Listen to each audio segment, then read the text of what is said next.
Hey, happy Tuesday. Welcome to the Wise Guys, the #1 BYU Sports live stream show in prime time in the entire world. Dave McCann, Blaine Fowler. We're so happy to have you here because we have so much to talk about. We got some cool guests. Everybody's winning. It's a good time around here. Yeah, and this is a big week. This is time for football to step up into the big time. 10 straight P5 games on the horizon, starting with Arkansas. So we'll talk about that. Hey, make sure you're following us on YouTube. Yep. We had a big jump in our YouTube subscribers this last week. We're grateful to you for that. We'll put the link up in the chat for you to join that. Hit subscribe. It's free. We're also live on Facebook, Twitch, and live at wiseguys.com, ysguys.com. Make sure you follow us on ysguys.com. If you do, you'll get our weekly email, which has highlights and all of that from the show. It's free. You also, when you sign up for the stuff, you get a text. Like all of you that are signed up should have just got a text saying, hey, we're coming on. So, and we're excited for guests from all around the world that chime in every week. Shout out tonight, Jonathan from Henderson, Nevada, Josh from Harriman, Utah. Let's see, Amber's from New York and with us, as she is all the time. We appreciate that. And let's see, from Santa Fe, Les is here early. Hey, thanks for getting here early tonight, Les. Remember last year, kind of popped in late. He had to come in late, but he's in on time. How about Paul from the Vegas airport? And, yeah, there you go. We're on his live way to on Austin. Twitch. We're live on Facebook. We're live on YouTube. So let us know where you are, Cougar Nation, and we'll have some fun tonight. So, and Amber's like, hey, bring on John Beck. And wasn't Amber telling us last week, get Dennis Pitta out here, right? She doesn't like to wait. No, she wants the stars on as quick as possible. Beaumont, Texas. Michael's with us this week. Thank you for bringing us in. You know, there's a Texas theme now as we get going with the Big 12. Questions already come in. John Crowder's asking why Ratzliff wasn't in as QB2 in the game. Good question. So, should I just answer it right now? Yeah, just answer it real quick. So they're trying to redshirt Ratzliff. And if you're going to redshirt him, he can play in 4 games, but you don't know. So typically you would wait toward the end of the season to just play him when he had 4 games left. Now, if something were to happen and like I'm going to knock on wood, and these are wood tables. These are solid wood tables. Knock them. Like Keaton Slovis, we don't want him to get hurt. But something that happened to Keaton early in the season, then Jake would play. But right now, they'd really like a chance because he's got 3 to play 2. I mean, he's got 3 years. He can redshirt a year and still play 2. And so for mop-up duty right now, Cade got that assignment, and they're trying to preserve a redshirt opportunity for Ratzliff. So there's your answer, John. There's your answer. Here's what's coming up on tonight's show. The Cougars beating Southern Utah 41-16. Now they set their sights on Arkansas. Former Cougar John Beck will join us.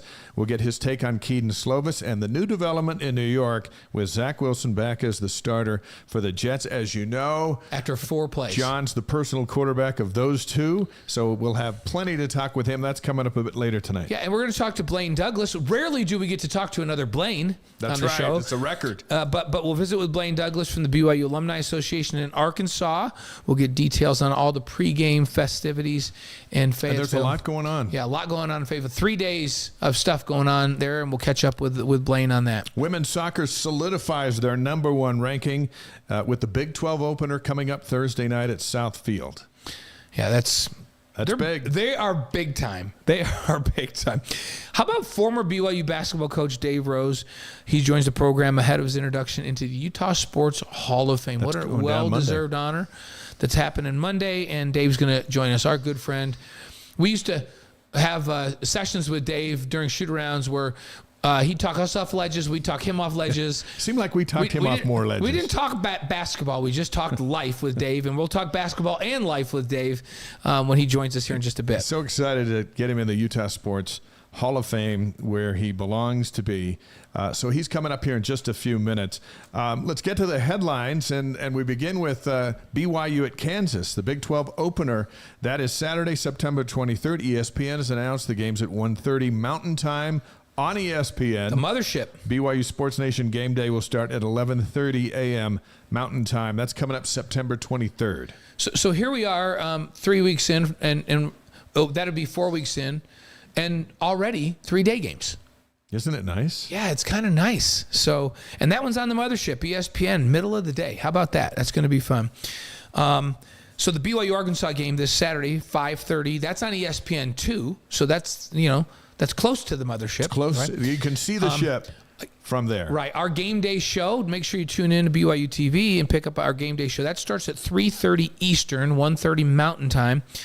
Yeah, that's right. That's right, 3:30 Eastern. We'll talk a little bit more about the Razorbacks later. We'll give you a full preview of that game here in a little bit. Neil here with us from Southern Arizona. Tim watching tonight. Guys, thanks. Keep them coming. We want to conquer the world here with our live stream. Let's talk about BYU and Southern Utah. Cougars now 2-0, Thunderbirds 0-2. The offense was much better, as we expected it would be. Everyone was surprised at Sam Houston. We all were at just like, what the heck? And then after a week of practice, the offense came back, and Keaton Slovis settled in and had a pretty good day. Yeah, 22 of 32, a 348 yards, 4 touchdowns. He had an interception, but being an old quarterback, those should not count. When you get nailed as when you're you throwing get it? Smacked and the ball flies up in the air, or when you throw a ball and it hits a receiver in the face and he doesn't catch it and it pops up in the air, like those are ones I don't think should go against the quarterback. I think they should be team interceptions. Or if a receiver tips a ball up in the air and it gets picked, give the receiver the interception. Yeah. That's not the quarterback's fault. And block for somebody, for crying out loud. You know what? Give the offensive tackle an interception on that one, because he let Keaton get smacked. The ball went straight up in the air and got picked. So he didn't make any bad throws in that game. And so yeah, he had an interception, 22 of 32, 4 touchdowns, and he had another rushing TD. Yeah, so 5 Slovis touchdowns on the day. Yeah, it was pretty amazing day. We're a little bit concerned that the run game wasn't there. We'll talk about that in just a minute. But how about Isaac Rex with 4 receptions for 112 yards and a touchdown? That touchdown ties him with Gordon Hudson, my old teammate, for the most touchdowns receiving at 22 for all time at that tight end position. We've been waiting for the quarterback tight end reunion because we didn't see it a whole lot last year. Right. And that appears to be on, and looking forward to Saturday. I sat down with Isaac, and you'll see that interview on game day as we get ready for kickoff. And what a nice, charming, giant, soft-spoken young man who's a little older now, and it's a fun interview. It's great. And we were talking about on After Further Review. Hopefully you guys all watched After Further Review when it was available an hour before this show, leading into this show. We talked a little bit about Isaac's wingspan and his catch radius. He reminds me of Chad Lewis with that huge wingspan where he can, I think it's 7 feet that Isaac can go, tip to tip. That's a nice big target where he can go up and get the ball. We had a great throw in that game by Keaton where Isaac was going down 65 the middle. yards. And he just outreached everybody for it. And I don't think anybody else on the field could have made that catch. And he made it look pretty easy. And what a throw by Keaton. So Isaac's become a great weapon. Chase Roberts, 6 receptions for 84 yards. He's been consistently very good, the most consistent receiver. And I love how Darius Lassiter, the transfer from Eastern Michigan, has really figured in to this offense for BYU and has been doing a nice job. Darius had 5 receptions for 73 yards and a touchdown in this one. Keanu Hill, 3 catches for 41 yards and a touchdown in his season debut. Amber, let me answer your question real quick. Saturday's game is on ESPN2. The pregame show is on BYU TV, and the postgame show is on BYU TV. So those are the 2 outlets that you should be looking for prime time on Saturday night. The run game, as you mentioned, Blaine, 23 carries, 46 yards. And that's not great. That's not a good number. We thought it would be triple that against Southern Utah. But as Aaron Roderick mentioned on his Coordinator's Corner show on BYU TV on Monday, Southern Utah stacked the box, so we just threw at them all game long. And, Slovis had 348 yards and 4 touchdown passes. So it's like, yeah, okay, but we'd still like to see better running. Yeah, I mean, we watched the play and broke it down for you on After Further Review, where they actually had 11 players in the box. 11 in the box, and tried to play man-to-man defense. So Southern Utah did play a defense determined to stop the run. But you know what? It's Southern Utah. You still need to be able to average 4 yards a carry. And even though I think Arkansas will play more balanced defensively, they're not going to load up everything because they're going to have to defend the pass. Perhaps as they play a more basic set defensively with a typical number in the box, BYU will have more success running, and I think they have to do that. They against got to Arkansas. do. They got to do some. They got to do some just to take some pressure off of Slovis and also bring in play action. Hey, Tammy Van Houten Drake. That's my cousin. Oh, she's joining from New York, from back home in upstate New York. Way to get on, Tammy. This is like a couple weeks in a row. Yeah. And we got a lot of New Yorkers on the show. New Yorkers showing up big time. BYU's defense was solid again. Camden Garrett got his first career interception. He's the other Weber State transfer. You got Eddie Heckard and Camden Garrett, who played for Jay Hill at Weber State, and they came down here to play. SUU rushed 27 times for 84 yards, not a lot. No, BYU's run defense has been stellar for through these two games. And they picked up 262 yards in the air and a touchdown. They had a senior quarterback, and they made some nice plays in the second half. Yeah, and remember, this quarterback, Miller, he's been starting for them for 3 straight years. Since the COVID-shortened year, every game for the last 3 years, he's been the starter for them. So a very veteran quarterback. Not surprising he was poised and looked good. We expected that out of him. How about special teams? BYU was all over the place. Harrison Taggart, he's the transfer from Oregon. He got in there, blocked a punt. That led to a touchdown. And Marcus McKenzie, he's the gunner. The gunner is the guy first down to tackle somebody trying to catch one of Rico's punts. And he is spectacular at doing that. Yeah, he's becoming a star on special teams, and he's got 2 things going for him. First of all, he's a very good football player, so he's hard to block and he's a solid tackler, but he's just flat out blazingly fast. And when he gets outside as a gunner, he is having tremendous success getting down and giving people problems and covering punts. And then, as far as Rico kicks the football, sometimes you'd worry that he'd outkick coverage. Yeah. He's not outkicking McKenzie. No. And so he has been a phenomenal McKenzie weapon. loves it. He said, and we'll see him on game day because he's in the film room this week, but he said that Rico kicks it so high that he has time to burn down and nail the punt returner. And he goes, I love it. I love that he kicks it far and high because he's fast, and that's enough. When have we ever... that we kind of reserve that film room for stars.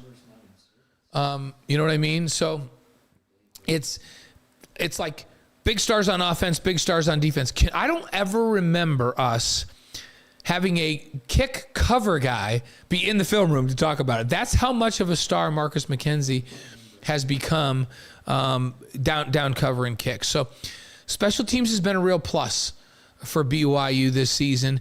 And I look at Ryan Rico as, if not the top punter, one of the top 2 or 3 punters in the country. His ability to flip the field is a big deal.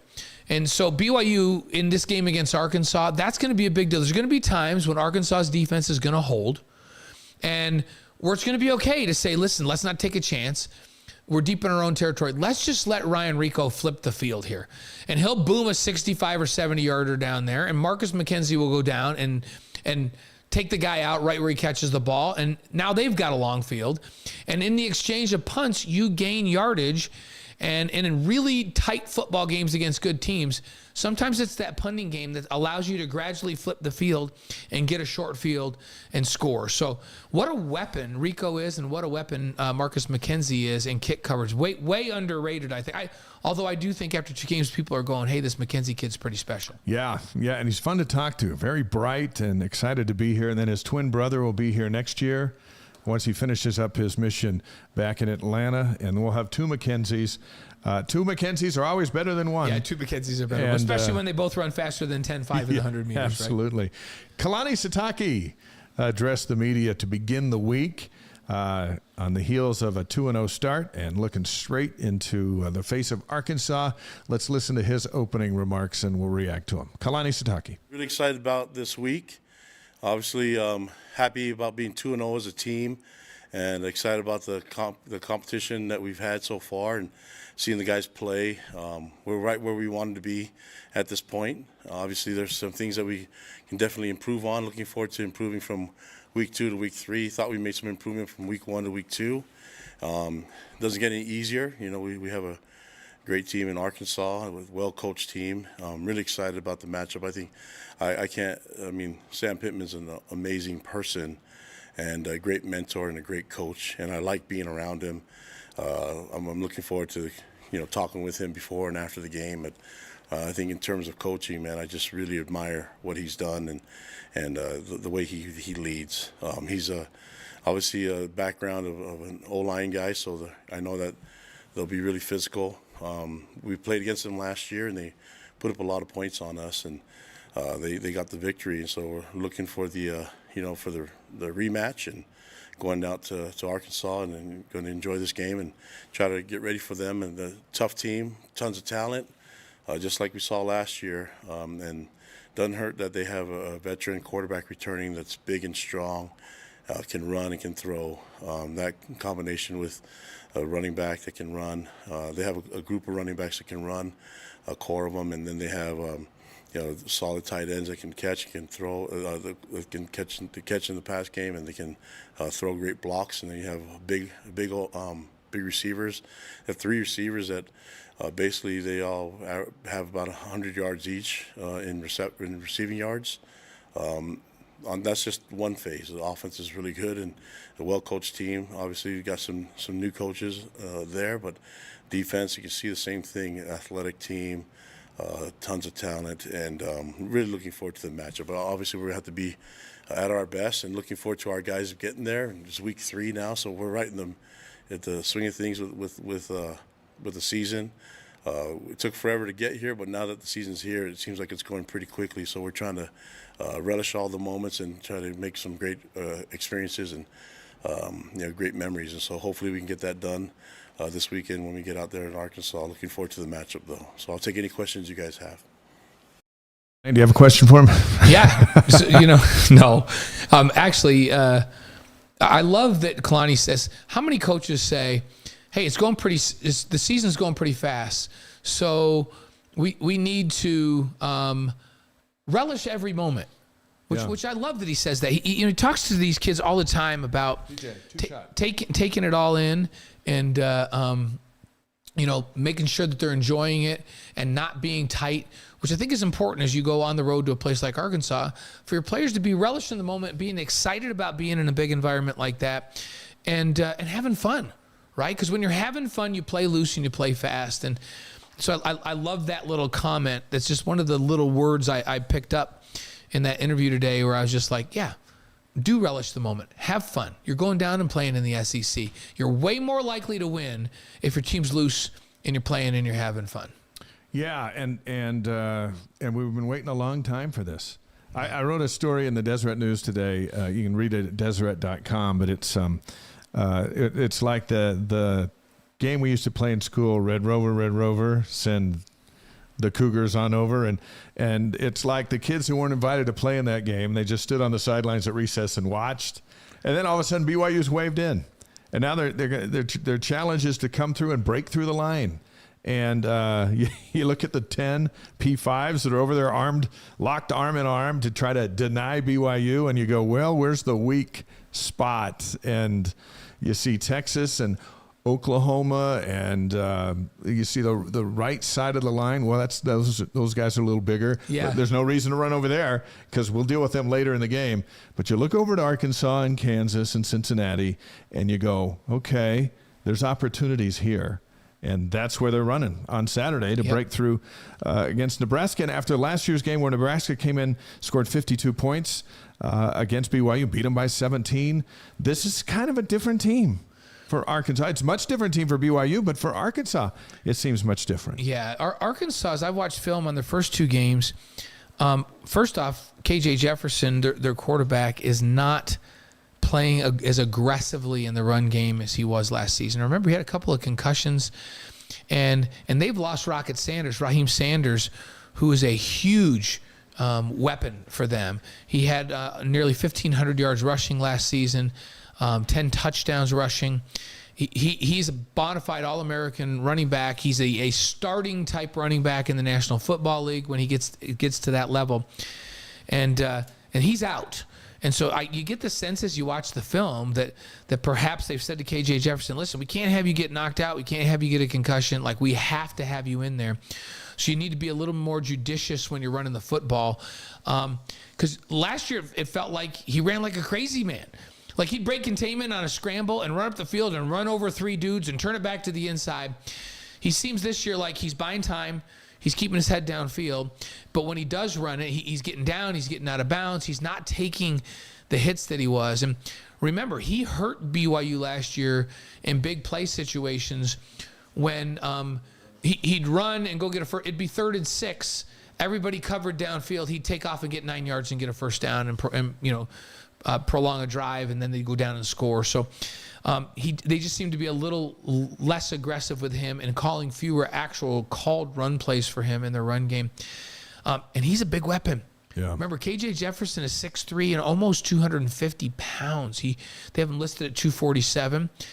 BYU had a hard time tackling him last year. Such a physical presence at quarterback.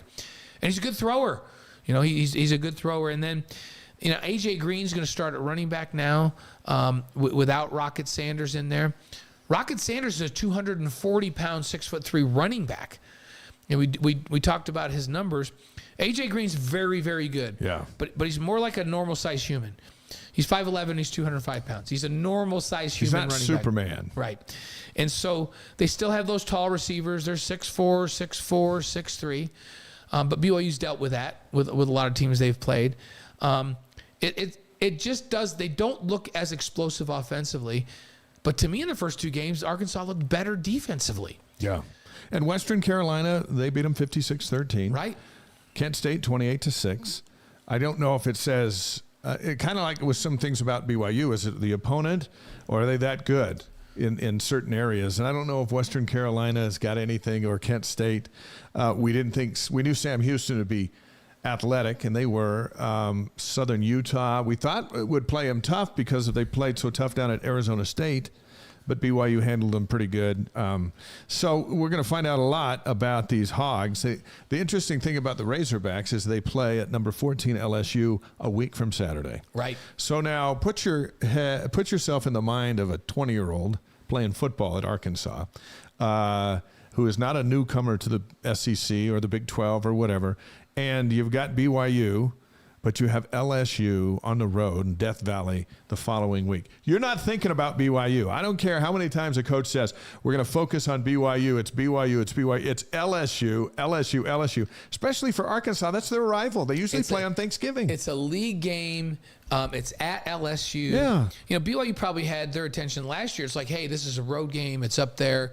But this is a pretty veteran Arkansas team. They're probably thinking, yeah, we played these guys last year, and we laid a bunch on them. Now they're coming down to our place, right? And we should handle them, right? It's a little less easy to handle them without Rocket Sanders, but they probably feel like they can handle them. And those kids are going, but LSU's next weekend, right? We can't lose to LSU. That's a conference game. And so that plays into BYU's advantage, I think, for sure. That's a big, big game that's looming out in front of them. So we got a lot to talk about Arkansas. We'll answer your questions. The folks back in Fayetteville are getting excited because there's a lot of BYU fans coming. And DJ, let's listen to our visit with Blaine Douglas. He is with the Alumni Association back there. And we talked to him just before we came on the air tonight because he's got a bunch of church assignments. And you know what else is happening this weekend? On Sunday is the dedication of the temple there in Bentonville, which is right next to Fayetteville. So they got a lot going on. But we got a couple of minutes with him to talk about the activities and all that's going on surrounding this game, as we do with every alumni chair heading to a BYU road venue. And we'll talk with some folks from Kansas next week. But tonight it's Arkansas, and it is Blaine Douglas for a couple of minutes. Let's listen to that. How excited is everybody to have the Cougars come into your region for the very first time? Oh, this is a big deal for us. I've been here in the area for 23 years, and when that game was announced several years ago, that was circled on the calendar, and we're just ecstatic. Thousands of us in the community ready to go. In fact, there's some there, but I'm sure there's some coming from all over the Southeast to come. How many BYU fans are you expecting to show up for this game Saturday? It's tough to say exactly. Between the tickets that we sold from our alumni association and then the BYU ticket office sold, you're probably up in a few thousand there. And then a lot of people I know just bought tickets on StubHub or other avenues. So what activities do you have planned for alumni and folks who are coming in? I know you have quite an agenda. We do. This is going to be 3 days of incredibleness. We've got on Friday, we've got a golf tournament that we're doing. We connected with the local Arkansas alumni chapter and agreed to do a friendly golf tournament with them. So we're going to pair 2 BYU golfers with 2 Arkansas golfers, and they're gonna go through the 18 holes, and we filled that up. Over 200 people between the two they're going to show up to that golf tournament. Interestingly, in that golf tournament, Spencer Linton is going to be there in the morning at 11 a.m. to broadcast BYU Sports Nation. Fantastic. Live. And so, folks that would like to come out, it's Dogwood Golf Course. You're welcome to come out and take a peek at that broadcast as well. That's some good stuff. What about service projects? I know typically when BYU comes into town, the local chapter heads up a service project. Do you guys have a service project planned this time? And what are the details? We do. On Saturday from 3 to 5, we've got our tailgate planned.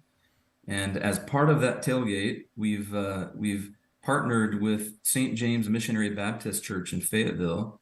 They've got an excellent food pantry that the Church of Jesus Christ of Latter-day Saints has supported many times, and so we're doing something a little unique there, where we've talked with them about what types of food would they maybe not normally get that they would like to have, and so we've got a list of food items that we've published, and we're encouraging everybody who can to just come by, even if you can't come to the tailgate for a long period of time. Come and drop the food by.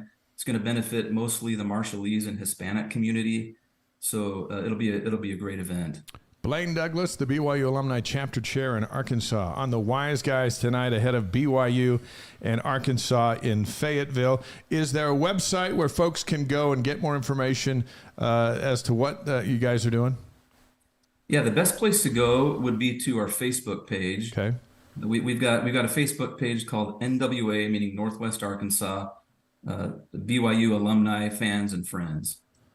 So head on over to that Facebook page. You can see previous posts, including details about the tailgate and other things. There's a lot going on. The temple dedication is Sunday, the day after the football game. So what a weekend for anybody associated with BYU in Arkansas.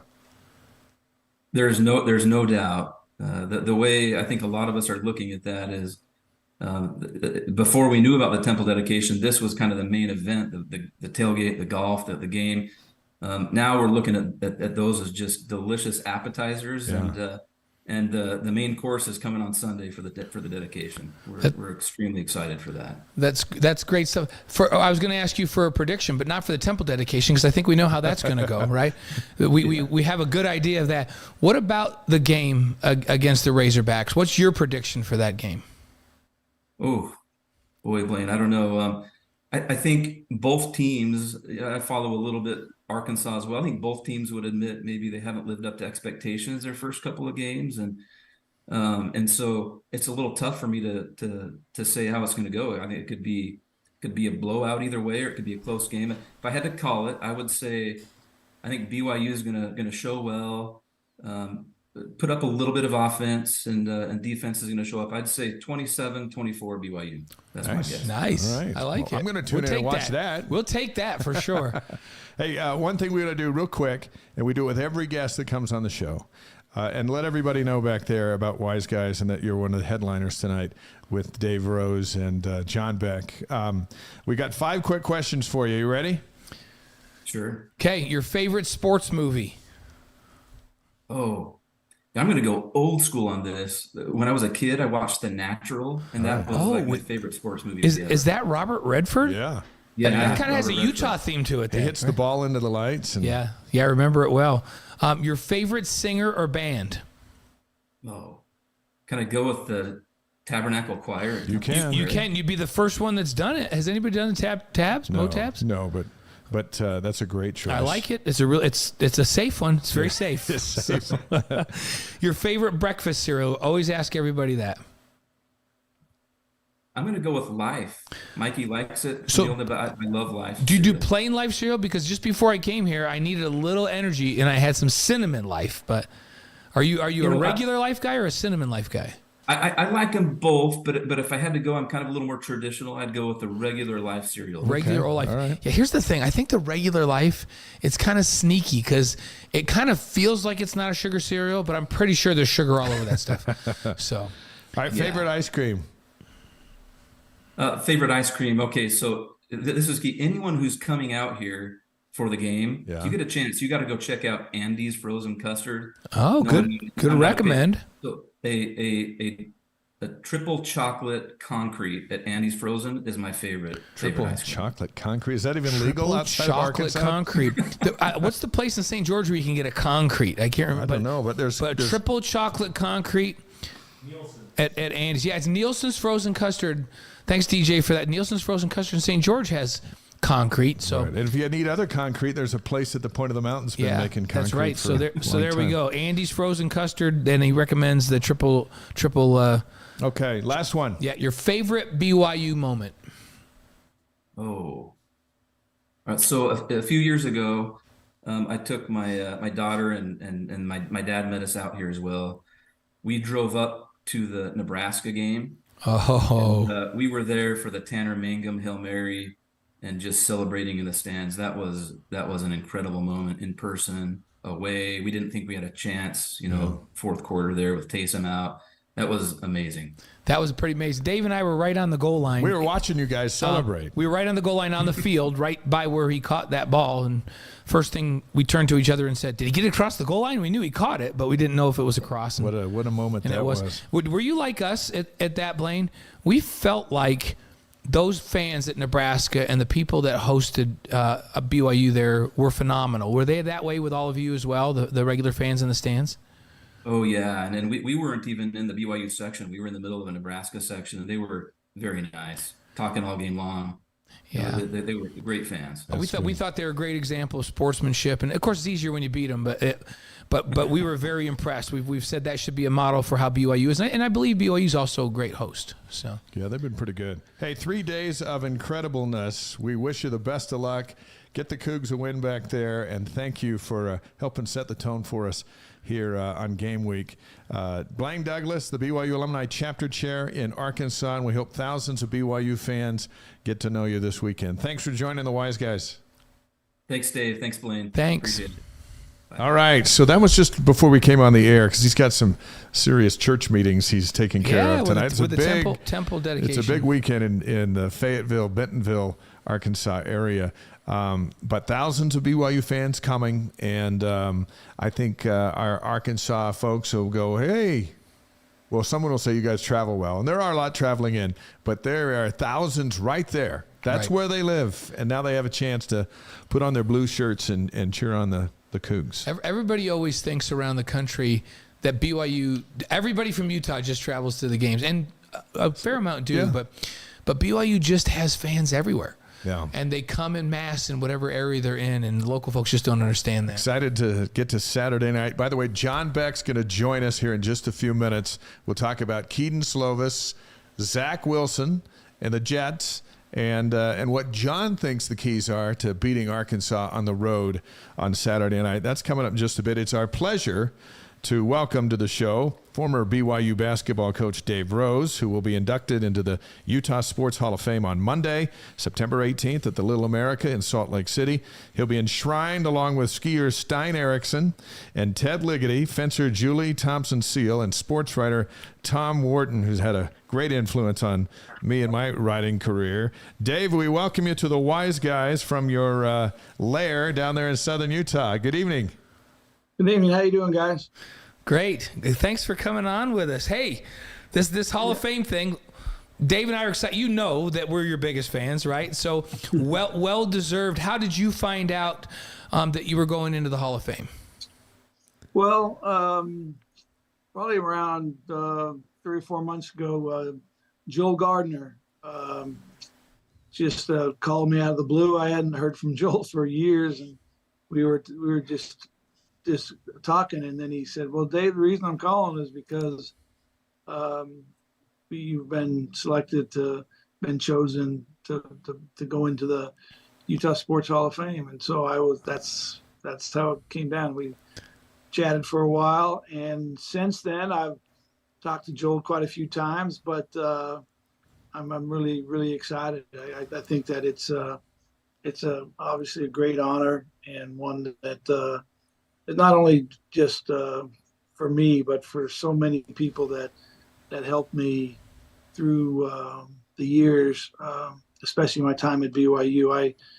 I started at Millard High School here in Utah, and then went to Dixie College down in St. George, and then ended up being at BYU. So my path was pretty well documented here in the state of Utah, that's for sure. Well, you deserve to be in the Hall of Fame. We think it's cool, and well, thanks.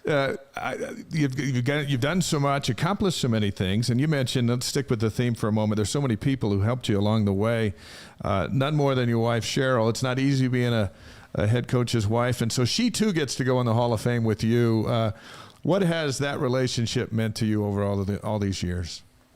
Well, I think that we ended up we met at when I was at Dixie in St. George back in 1979. It was a long time ago, and we ended up getting married in June of 1980, and so she was not only with me as a player for a few years at the University of Houston, but we were also together, through we just celebrated our 43rd wedding anniversary. So we've been together a while and been through a lot together, and this is one of the good things. So we're excited about it. When you think back, as I was just listening to you say, started at Millard High, and then we were down at Dixie, and then at BYU, and you think back to the beginning of that.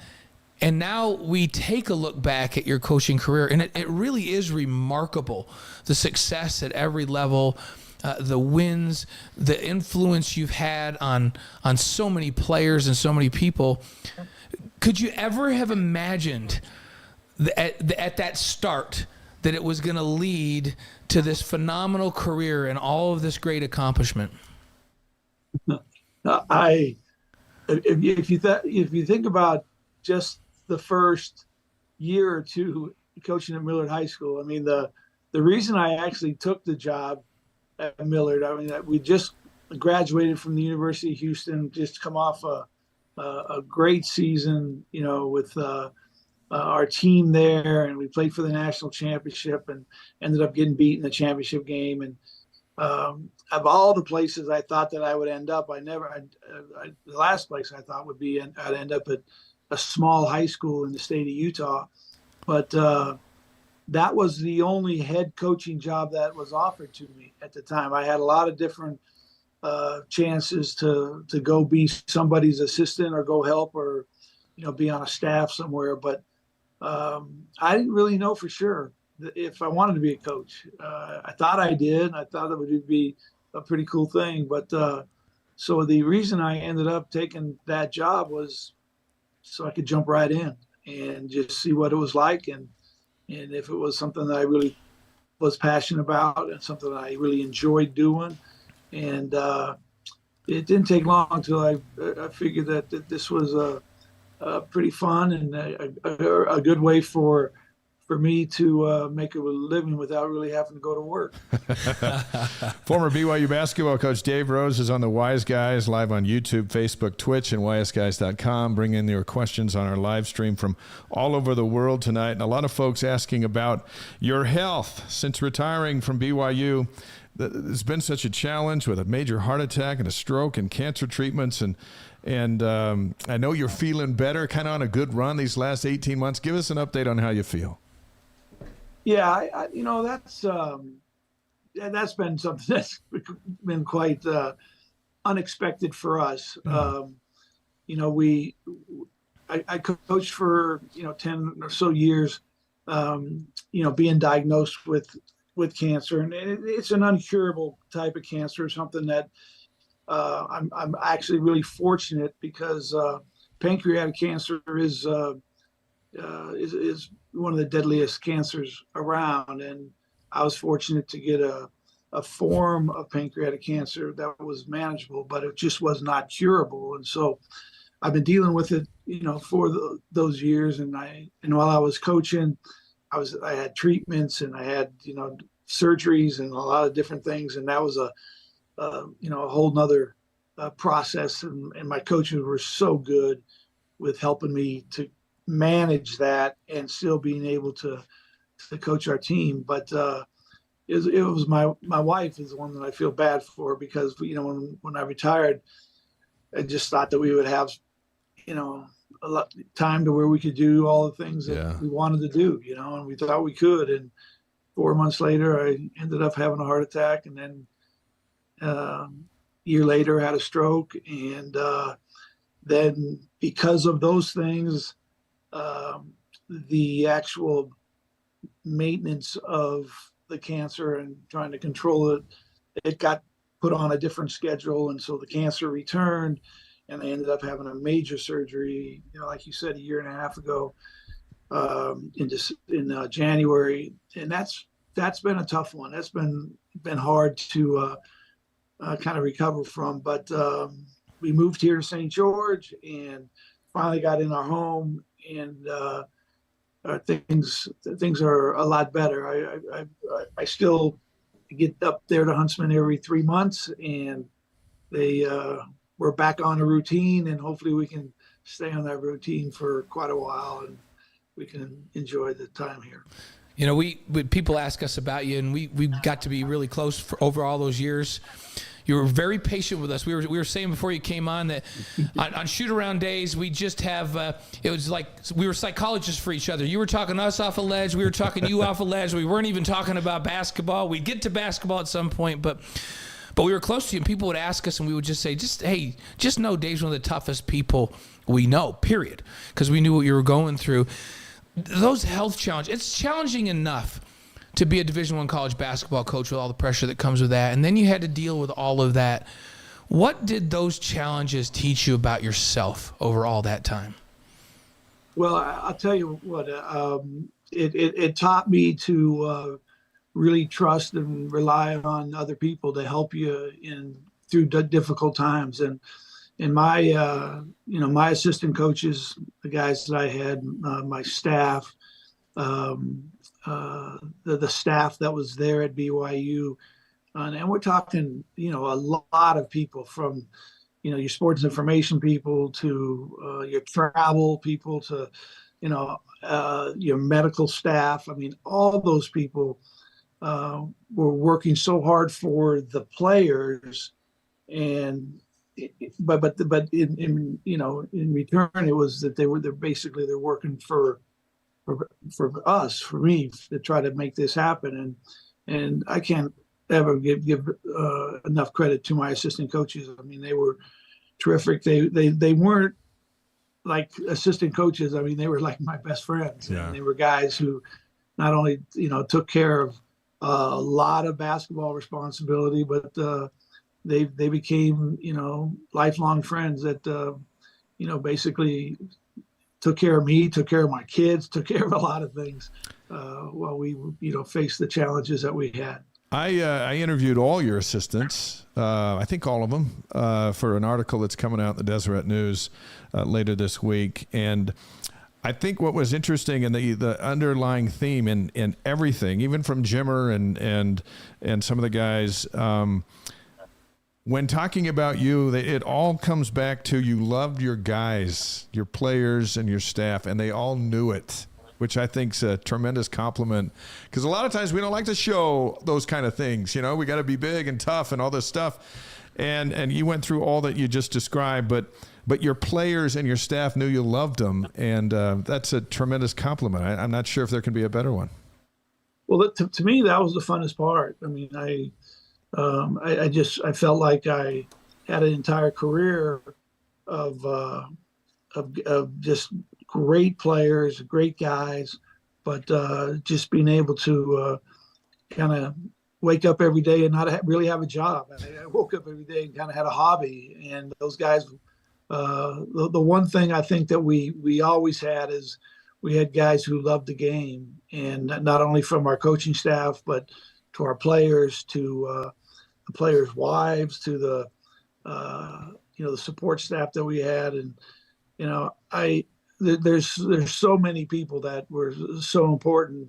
But Terry Nashif and Tim Lacombe were, two of my best friends during that time and still are today. So, I got a great relationship with Dave Rice, and it's just amazing to me. Heath Schroyer says hello, by the way. Heath Schroyer, the friendships, and I had a chance to coach together with Heath when we were on Steve Cleveland's staff years ago, and then Heath came and worked for us for a year, and then he ended up taking a job at McNeese State. Now he's the AD at McNeese State. But we've had and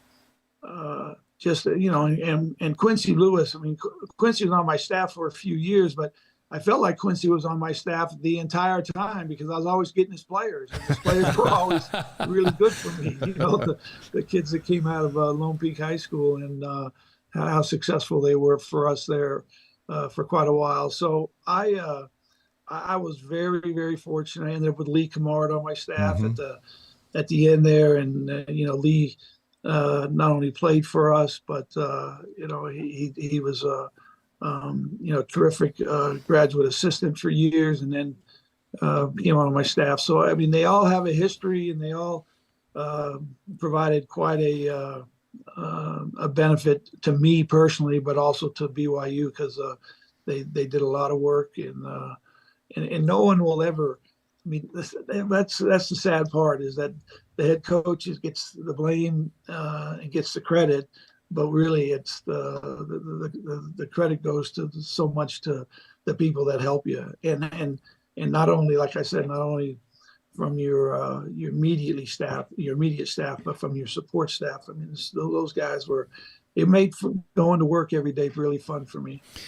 As a player, Dave, you reached the national championship game. You're captain on that Houston Cougars team. As a coach, you won 348 basketball games. That is remarkable. Which was more fun, playing or coaching? Which was the most fun? Well, I think I'll always say that playing the game was so fun for me, but to be able to make a career out of a sport, like I say, I feel like a lot of those days when you didn't win, or when the season ended on a loss and you didn't win the championship at the end like you wanted to, those were hard times to get through. But when you consider the amount of teams that I coached and the schools that I was at and the guys I got to be around, I feel like I was really fortunate because I kind of made it through life without having to work. And I got to play all the time. Listen, you've said that 3 times, and we know that being a head coach is nothing but work. Yeah, but I will tell you this: it's interesting to watch. Friends of mine and even my kids, and watch their lives and their jobs and what they do, and their life is much harder than mine. That's for sure. Dave, we're the ones that have the easy job, Dave and I, McCann, because we don't have any responsibility to win. We always say our broadcast is undefeated. We've never lost a broadcast we've ever done. That's the easy job, undefeated. Right? You don't experience the winning and losing, personally, but I'm sure you'll both agree it's way, way funner to cover a winning team than it is to cover a team. Well, yeah, you're a lot more pleasant when you're winning. Absolutely. We got to interview no anyway. No doubt about it. So, Former basketball coach at BYU, Dave Rose, and soon to be Hall of Famer on the Wise Guys. Coach Rose had 6 consecutive seasons of 25 wins or more. So, as you mentioned, you came to BYU with Steve Cleveland. And just a few more questions for you tonight. We're so glad to have you on the show. You guys take over after a 1-25 season. So what are you the most proud of in the turnaround? I mean, there were games and there were moments and this and that, but as you look back, first of all, no coach in BYU history ever inherited a 1-25 the year before, and that's what you guys got. And Steve Cleveland in the paper coming up will tell his story of how you and he came to be. But what are you most proud of in the turnaround? I think again, it comes back to my relationship with Steve. I mean, we spent an 8-year period there where we were best friends. Yeah. I mean, there wasn't anybody who he relied on or I relied on anymore, than each other. And it was, really kind of a special time. Neither one of us had really experienced the challenge that we were in for as far as trying to rebuild the team and get the team back to a championship caliber team. And that was something that the both of us will always remember as one of our greatest accomplishments, just being able to take a team that was really challenged and in a very difficult spot. And a few years later, being able to win the Mountain West Championship. Those were unbelievable days and fun times. And, Steve's been a dear friend for years. And I never expected him to leave and to take that, he ended up taking the Fresno State job. When he did leave, I was really fortunate that President Samuelson, thought that I can handle it, and I had an opportunity. And of all the things that happened to me in my career, I would think I could say this pretty safe, that when I went to BYU as an assistant coach, the fact that I became the head coach at BYU is probably the most surprising of anything. I really felt that my opportunity would be somewhere else if I ever got it, but I was pretty surprised when it turned out the way it did. Turn that opportunity into great things. I think back through the years, and people ask me, they ask Dave, what's the most fun you've ever had broadcasting? And I always go back to, well, those couple of years when Jimmer was going nuts were pretty fun to broadcast, when I was doing the games where you guys played San Diego State. So you're coaching through Jimmer Mania. Did you ever allow yourself to just sit back and just watch him do his thing? Was there a time during that when you could just step away from worrying about being the coach and just enjoy that moment of Jimmer Mania?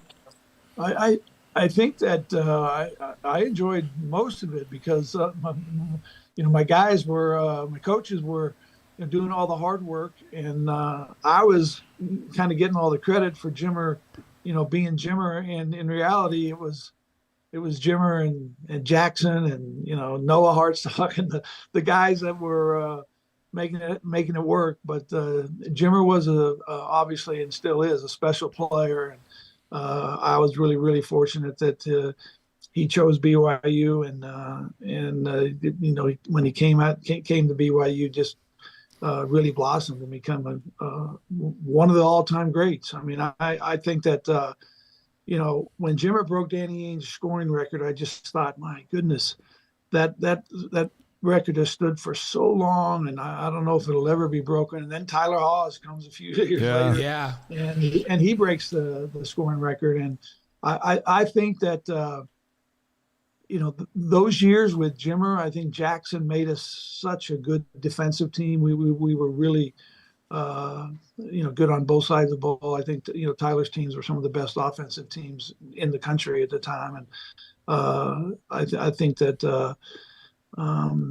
Those were fun ways to coach and fun ways to play, and I just wish we could have won a few more games at the end of the year each year. So so you're on the sideline and the game's going back and forth and the place is full and Jimmer's doing his stuff and he steps over half court and puts up a shot. Did you ever just think, what in the world what are you thinking shooting from right there? Or was it just like shots going up?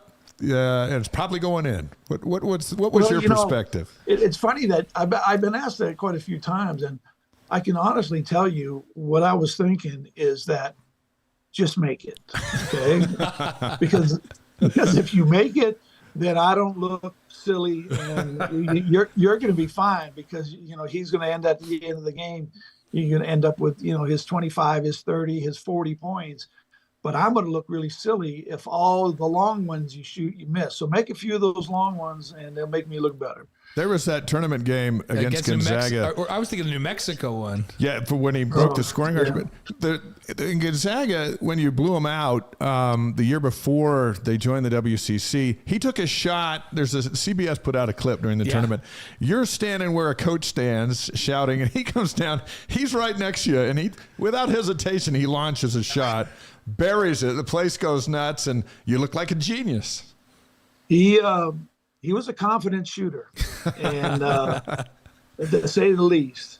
And we went through a lot together, and I think I've told this story to you guys before. But we had some really tough challenges that year, and when Brandon Davies was suspended and didn't play the last couple games, I had Jimmer and Jackson in my office, and going through the process of what I was going to have to do and go down and address the team. And I just wanted them to know where we were and what was happening. And so the conversation in the office is over, and Jackson gets up and leaves, and Jimmer gets up, and then Jimmer comes back and puts his head through the door, and he says, "Coach, listen, okay, I know we're going to lose Brandon. We're going to really miss him, but you figure out, Brandon averaged 12 and 9. You figure out how to get to 9 rebounds. I'll get to 12 points."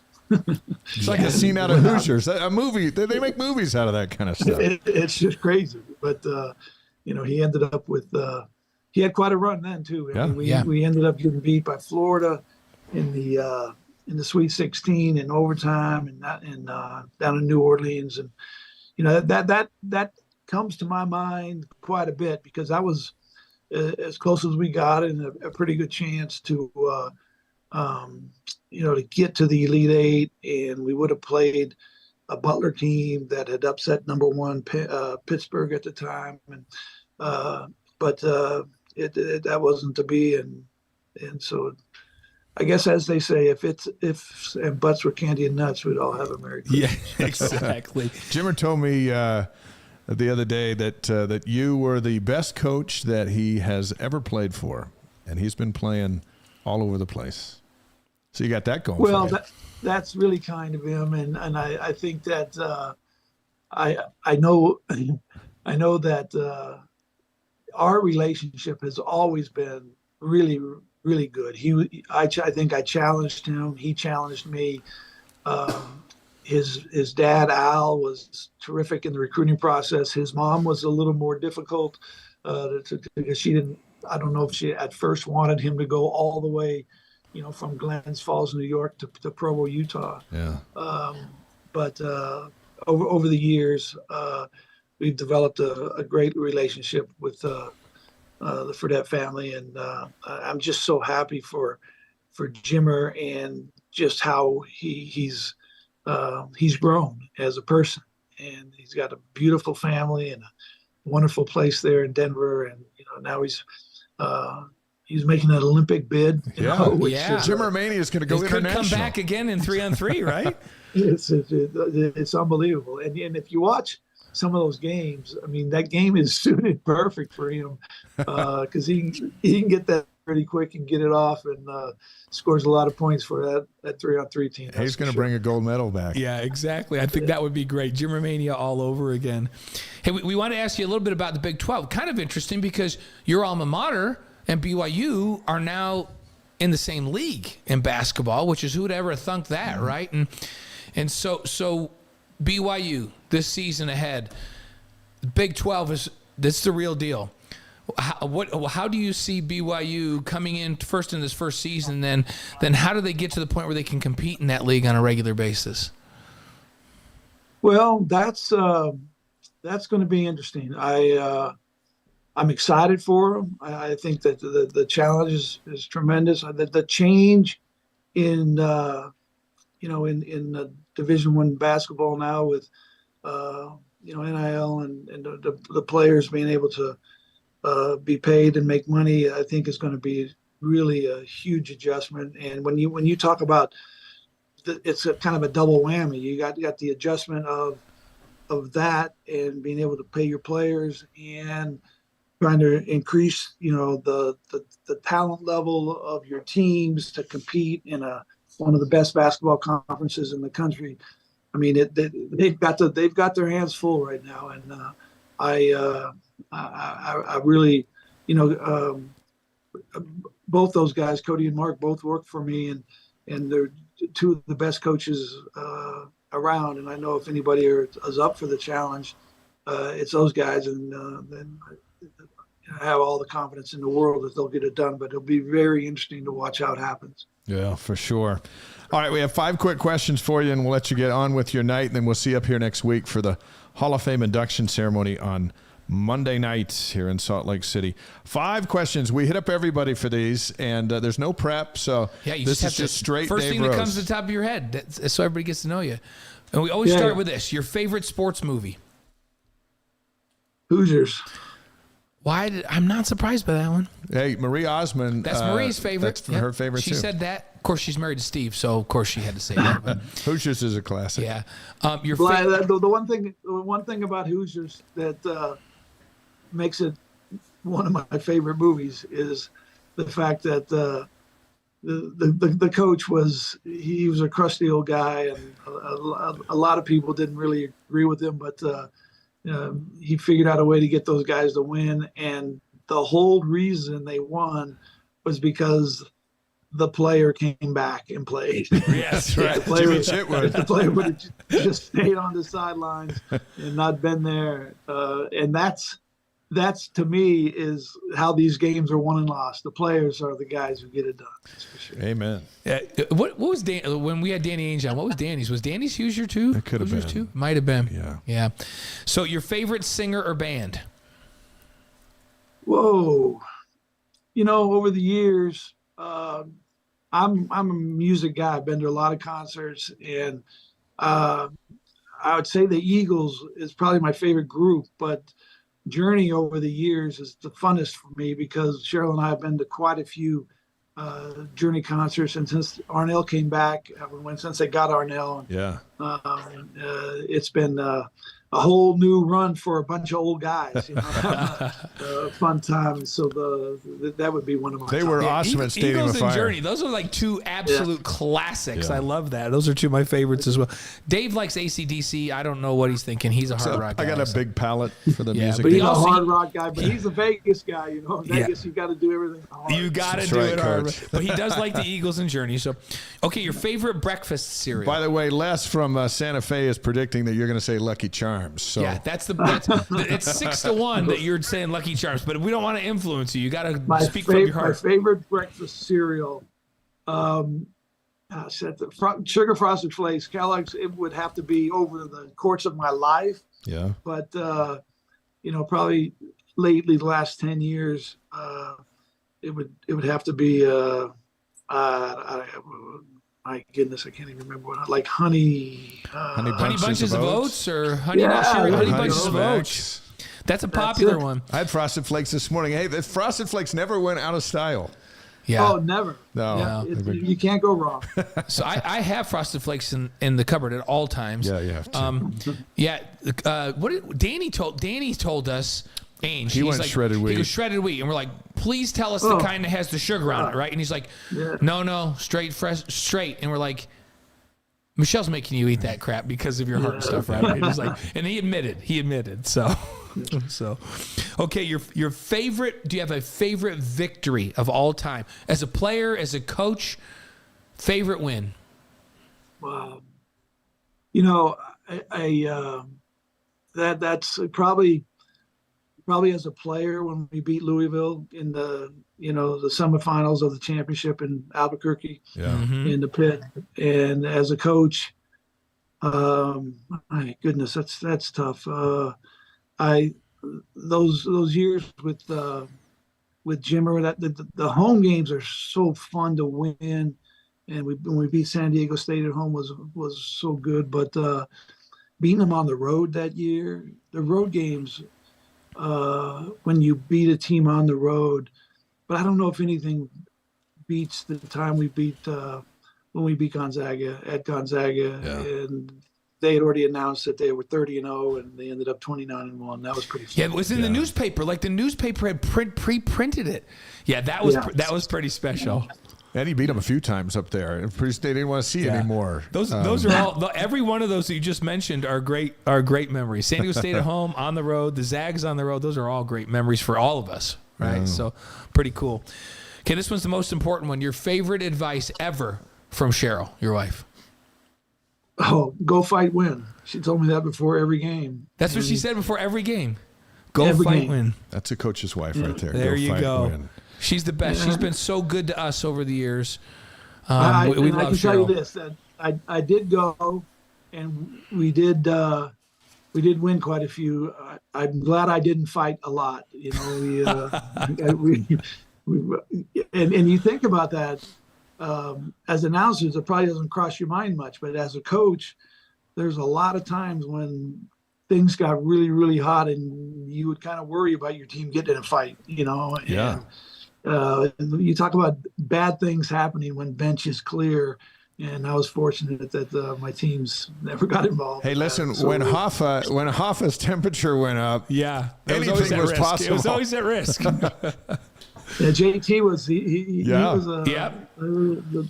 mostly people were mad at him. You know, Hoffa was mad at other people, but JT, everybody would get mad at him, and we had some really fun, interesting times together, especially on the road.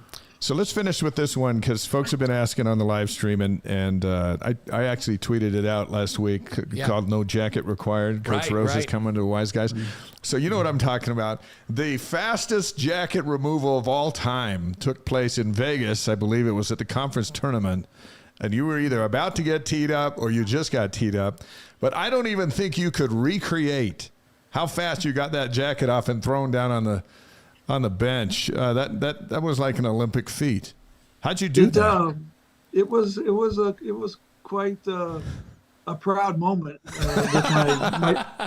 with my children. You know, my youngest daughter, Taylor, especially. She thought that was a pretty good accomplishment for me. You know, look. She said I didn't really understand anything about, you know, social media or what it meant to be trending or whatever. But when she, you know, said, "Dad, you were trending on whatever," and I said, "For what?" She said, "Well, it just means that so many people were excited about you throwing your coat off." And I said, "Well, I really wish we would have won the game. I'd be way more excited about that than flipping my coat off." You know, listen, we've all come home from church. Those jackets don't come off that fast. I still don't understand how it happened. Yeah, impossible, but he did it. Hey, I was mad. I will tell you that. I was mad. I think I know the official you're mad at. If I remember. Dave, I won't say this out loud, but there's still games that I do, and I go in, I'll watch the officials walk in, and I'll go, "Oh, Dave hates that guy right there. That's his least favorite official. He does not like that guy." I still say that. Over the 4 years that I've been going to the BYU games, basketball games, and not coaching, and I've been sitting there, you know, kind of on those courtside seats over there, and I see those, you know, those referees come in, and a lot of those guys will see me and come over and say hello on the way out.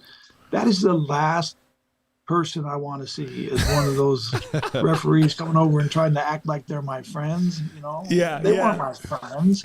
Those were the guys who they were in charge of making my life a little more miserable than it actually needed to be. So listen, you're in the Hall of Fame, and they're not. I do respect what they do, and I do enjoy the relationships that I have with these guys. But my goodness, we had quite a run during those years trying to figure out how to handle those refs. We'd be a shoot around. We'd be talking to you, and somebody would bring us the game sheet, and we'd look at the officials, and you'd look at him, and you'd go, "Oh, brother." No, not this guy. Like we never say names. We never do it on the air, but we go and we'd agree. We go, oh, Dave, not that. Like, oh, brother, this is going to not be good. Hey, the one thing that I know and I can say now is that they all tried their hardest. I mean, they weren't trying to be what I would consider maybe not at the top of their game, but. And for that effort, I give them all a lot of credit. There you go. Spoken like a man who's going into the Hall of Fame. That's right. Hey, enjoy the ceremony Monday night. Thanks for being with us tonight, and a heartfelt congratulations from both of us and Cougar Nation on a great achievement. There's a lot of great athletes that have been involved in the state of Utah over the years, and you're one of them, and you belong in the Hall, and congratulations. Well, thanks, guys. I really enjoyed our time together. I miss those, as crazy as it sounds, when I was going through it, the last thing I wanted to do before a game was sit down and talk with you guys. But, after you don't do it for a while, you kind of miss it because we did it so many times. Yeah. Yes. Hundreds and hundreds of times we got together. Hundreds of times. And I got over asking a question and getting that look of that's the dumbest question I've ever heard. Yeah. Look, we never took it personal. I don't think I ever. No. Coach, give our best to Cheryl and your family, and again, have a great time Monday night. You deserve it. Sending you and the family all our love for sure. Okay, thank you so much, guys, and thanks for following a lot of those games and most of my career. I appreciate it. You got it. Our pleasure. And we'll have you back during the season as we break down this year one in the Big 12. All right, that'll be fun. Dave Rose heading to the Hall of Fame, and on the Wise Guys tonight, live from St. George, Utah, and that induction ceremony Monday night in Salt Lake City. And you can read more about his achievements and how inspiration helped bring him to Provo in my articles this week coming up at Deseret.com. But that's just awesome. We're going to go from one Hall of Famer to another one of the greats of all time. Our pleasure to welcome former Cougar quarterback John Beck, the personal quarterback of Zach Wilson, Jaron Hall, Keaton Slovis, Dak Prescott, and the list goes on and on. His high school practice is over, and he joins us live from California. John, welcome back to the Wise Guys. Hang on, DJ's going to hit you. Wait, DJ's got to hit your audio. We couldn't hear you there. Maybe. Are you guys on mute? Are you muted, John? He says he's not. I can read lips. John says he's not muted, DJ. DJ's thinking about it over there. Okay, we're going to hang with us. This is live. Yes, live streaming. This is live streaming. There we go. There we go. You gotcha? Can you hear me now? Yeah. Okay, there we go. There we go. Wait, there's a theme here. Every time we have you or Dennis on, you're in a car. What's up with that? Well, you know what? It's because I'm in between practices. Watch, I'm going to turn this real quick. That right there is the second part of the day. It's the Pop Warner period of the day. So Dennis and I are just on the field with the high school team. And then I literally just drive 5 minutes up the hill, and I spend the next 2+ hours with two of my sons are out here right now in Pop Warner practice. Is there anything better than that, though, than being out there? I got to do that with my boys. Is there anything better than just being out there with your boys, John? I mean, I love it. I actually have 3 in tackle right now. So my Saturdays, I am on the field all day long. I mean, I'm not going to lie. Like, it's a grind. There are many gas station stops where I just let me just hydrate. Let me get out of the sun a little bit. But I do love it. You know, I know this period of life is only going to be here briefly, so I try to soak it in as best I can. So, and John's dad and I are good friends and have known each other a long, long time. Back when he was chasing John around and I was chasing Kellen and Landon and Gavin around, and we relish those days when we got to be out with you guys when you were that age. Fantastic. And we'll try not to keep you away from practice too long. But, man, there's so much going on. I was going to say, I think that's why this means so much to me is because I had such an amazing dad that he loved it. And because he loved it, we spent so much time out on practice fields, staying late, throwing balls in front of the house. Like, I can still actually remember sitting in the field house watching my dad pole vault at BYU. Yeah, he was tremendous pole vaulter. Yeah. And back then, there was like a weight room just off the basketball courts because I can actually remember seeing football players enter and leave a weight room. And somebody gave me, it wasn't my mom, it was one of the players' wives on the football team, gave me this little stuffed BYU ball. And I would stand by the doorway and guys would poke their heads out and flash me their hands. And I can have like this memory of, I don't know, I must have been like 4 or 5, throwing balls and hearing the sound of like a weight room. And like those memories stick forever. And I try to give those type of memories to my boys. That's awesome. That's great. Hey, one thing about sports is things happen that we just don't see coming. We saw it last night, and now Zach Wilson is back as the Jets starter after Aaron Rodgers injured and out for the season. Played a nice game in the win against Buffalo on Monday Night Football. Nice way to be ushered right back in. What did you think of the game, his performance, and Zach moving forward from here? What's on your mind? Well, this is wild because I think I'm going to say there's a group, right, that like everybody that's there to help Zach was excited for what this experience was supposed to be in terms of a season for him to watch one of the best to ever do it day in and day out, right? He got to watch him through an offseason. He got to watch him through training camp. Well, now it was supposed to be an opportunity to see how Aaron Rodgers does the season. So we were all looking forward to this opportunity for Zach. And then in a blink of an eye, it's now all of a sudden shifted gears into another opportunity for Zach to be on the field. The good news is the positives. Zach's in a great place personally. He's in a very confident place. He's in a place of being excited to be playing. It's just not the way we all thought it was going to be. But if anybody that's been around the NFL knows the way things go, somehow that happens a lot, not the way you expect it. I'm excited for Zach. It's going to be a tough road, man. They got to go to Dallas, and then they got to go to New England. Or play against New England, I believe that's a home game. And then I think they play in Sunday Night Football. I think they got the Chiefs, if my memory's right. So it's going to be a tough road, but I am excited. All of these opportunities are opportunities for Zach to grow and develop as a player. And, you know, he's in a good spot. So we'll just let him roll and see how it goes. And you're so familiar with everything that's going on around him as you help him prepare. Are the Jets in a better position now around him for him to have more success this time? Absolutely. I think the roster, and it's not a knock. I love the guys that were there.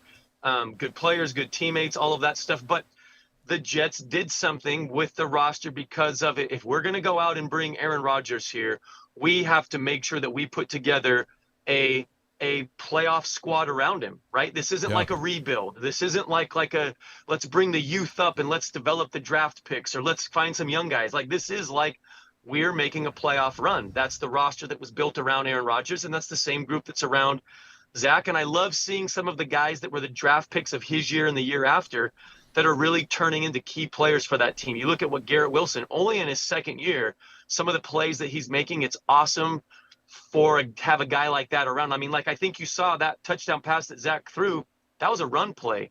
And that was press coverage out there, and he just took it because he believed in the matchup. If you want to be successful in the NFL, you have to have that type of confidence in the guys around you. And I think in terms of roster, there's far more confidence that will come from Zach in those type of throws. Do you think Aaron Rodgers will be his mentor on the sideline? Do you think that will continue through the season, or do you think Rodgers is just out? I mean, look, I think this is going to be a big blow to Aaron personally. Like, I think, to have him only play 3 snaps, right? Especially, I believe that his mind was one of making a playoff run, having a great year, potentially a Super Bowl. Like, all of those things, I believe, were in his mind. So to have it in 3 plays be taken from you, I don't think this is going to be some easy thing where tomorrow he shows up in the facility with a smile on his face and, hey, well, I'm just going to go help Zach. Like, Aaron's far too competitive of a guy for there to not be some time where he's going to have a tough time with this. But, I do think that Zach's maturity matters to Aaron.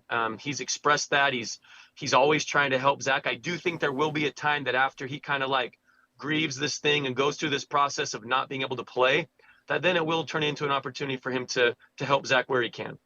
Blaine's going to ask you about Keaton Slovis. One quick question about Zach, and we'll move on. You got Zach against Dak. Yeah, your guys. Sunday on CBS. 2 of the guys you train. 2 crazy good defenses. 2 crazy good defenses. Yeah. What? That's got to be kind of cool for you. 2 of your guys going head to head. No, it is. It is. I mean, there's already been a number of texts of people being like, hey, are you going to the game? Like, you're going to be there, right? I wish life was that easy that just at the drop of a hat, I could be like, yeah, I'm just going to go over to Dallas and, all will be good with my wife and 4 kids back at the house. Right. You can't go. You got 3 Pop Warner football games. I know. And honestly, I love experiencing the games with all my kids, watching the games, right? And but look, it's one of those situations. I've been in this before when I have 2 guys that I train and spend all the time with playing against each other. I want to see both do well. I'm by no means sitting there rooting for one over the other. I just want to see good performances by both, and then however it shakes down, it shakes down. But the end goal would be that both guys play solid games, good decisions, and stay healthy. Because like the worst is when you're there watching both guys and one guy doesn't finish the game, right? Yeah. That's the worst part. But I do want to see both do well. It is going to be a defensive battle. You talk about, Dallas, they may be the toughest defense in the league this year because of that pass rush. Who knows? But then you look at the New York Jets and what they have. I mean, it is going to be a battle for sure for both quarterbacks. Yep, turnover margin. That's my key for that game. Hey, before I ask you about Keaton, John, by the way, listens in, and he's on the chat today. He commented, he goes, hey, once I pocket dialed John Beck, and he heard an entire fireside on the phone. Do you remember that? Oh my gosh, no, but that sounds like something that would happen between John and I. Yeah. That's hilarious. John's a great dude. I got to know him back when I was at BYU, and he's actually come down and done a fireside or 2 for like the stakes I've been in. So John, hello buddy, how are you? That's nice. That's awesome. So yeah, he shared that. Then we got a guy on the chat called Belle Biv DeVoe. Like, come on, that's a great hip hop band back from my time. And he asks, do the Jets have enough in that offensive line to pass protect for Zach, especially against the front that you just talked about with that pass rush for the Cowboys?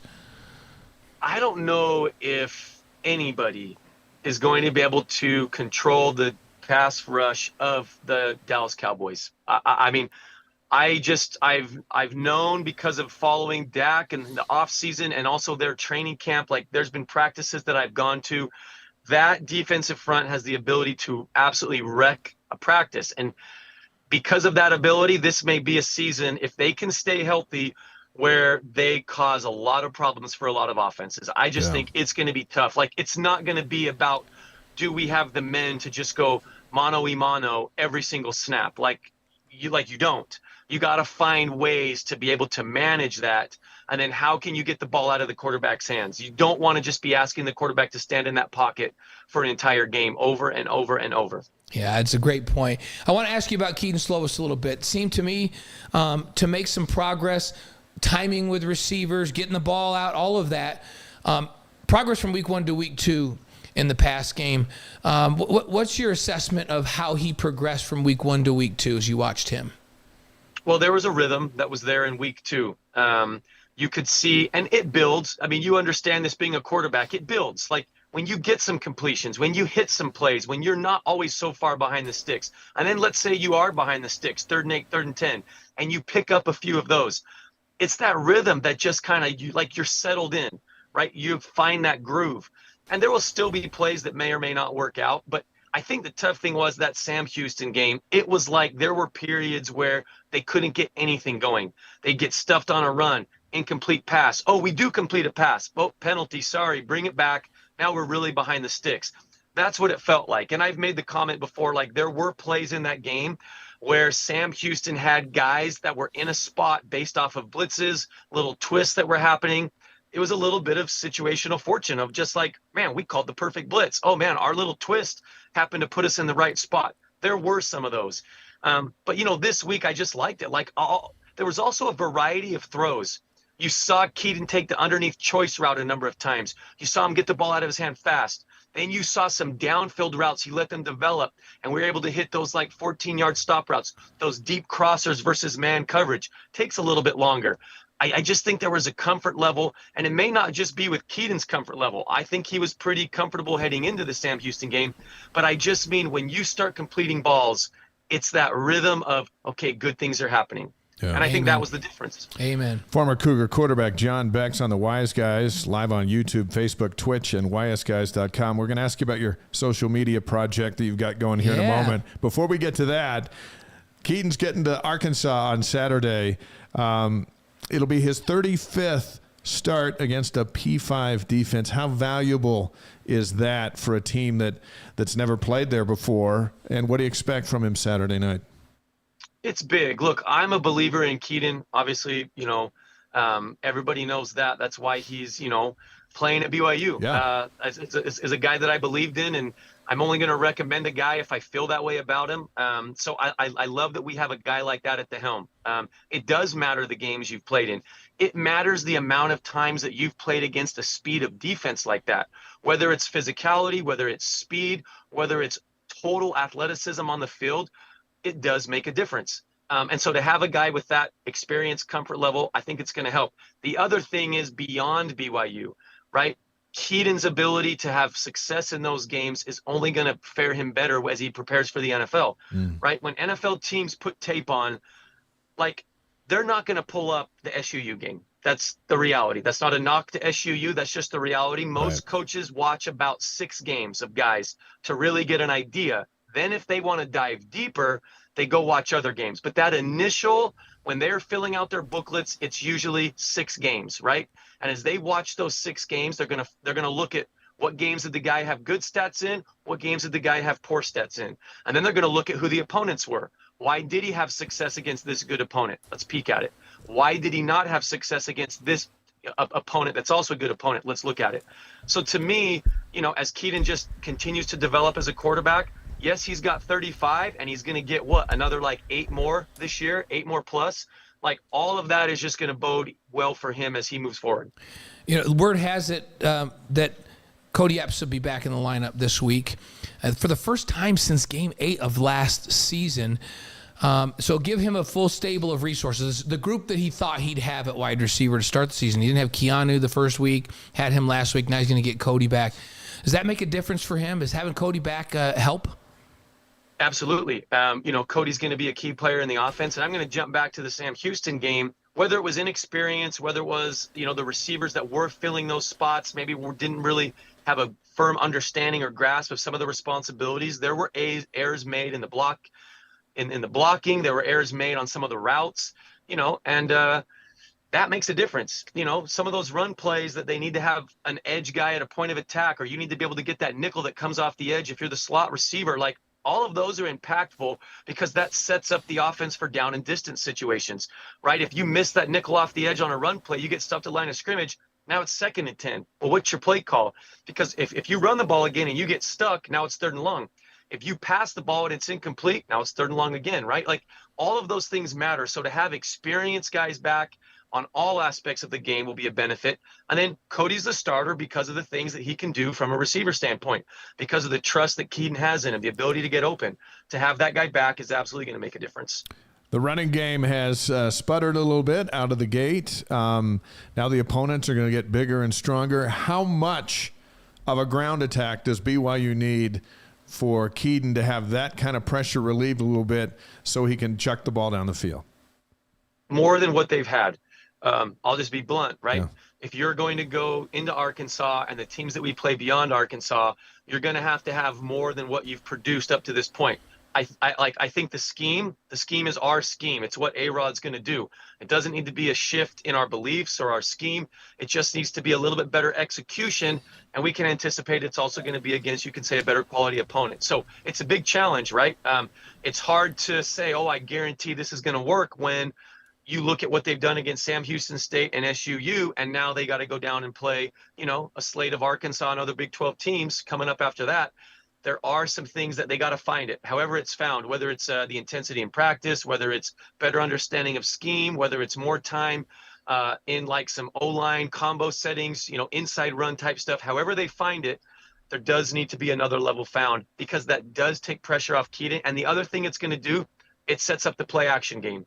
If you look at some of these games, BYU hasn't really been firing on all cylinders quite yet. I know we got the little throwback to Isaac, but there was a few plays in the play action game where we got lucky because SUU botched their underneath man coverage. At many times, they had 2 guys running with kind of like our tight end coming back on that. I call it a sift block back on the edge. There was some confusion in some of their schemes. If the other team doesn't have the confusion and they're bringing it a little bit more, we have to be able to not only establish a run game to set up the play pass, but also be able to block in the play pass game. So it's going to be a challenge both ways. But when the run game is efficient, you look at the years of Zach Wilson, Jaron Hall, some of those plays that were just daggers, like picking up 18 to 24-yard gains on first down off play pass, it's because of the run game. It's some of those huge chunk yardage runs that Tyler Algier was getting. It's the consistency of the run game that really sets things up.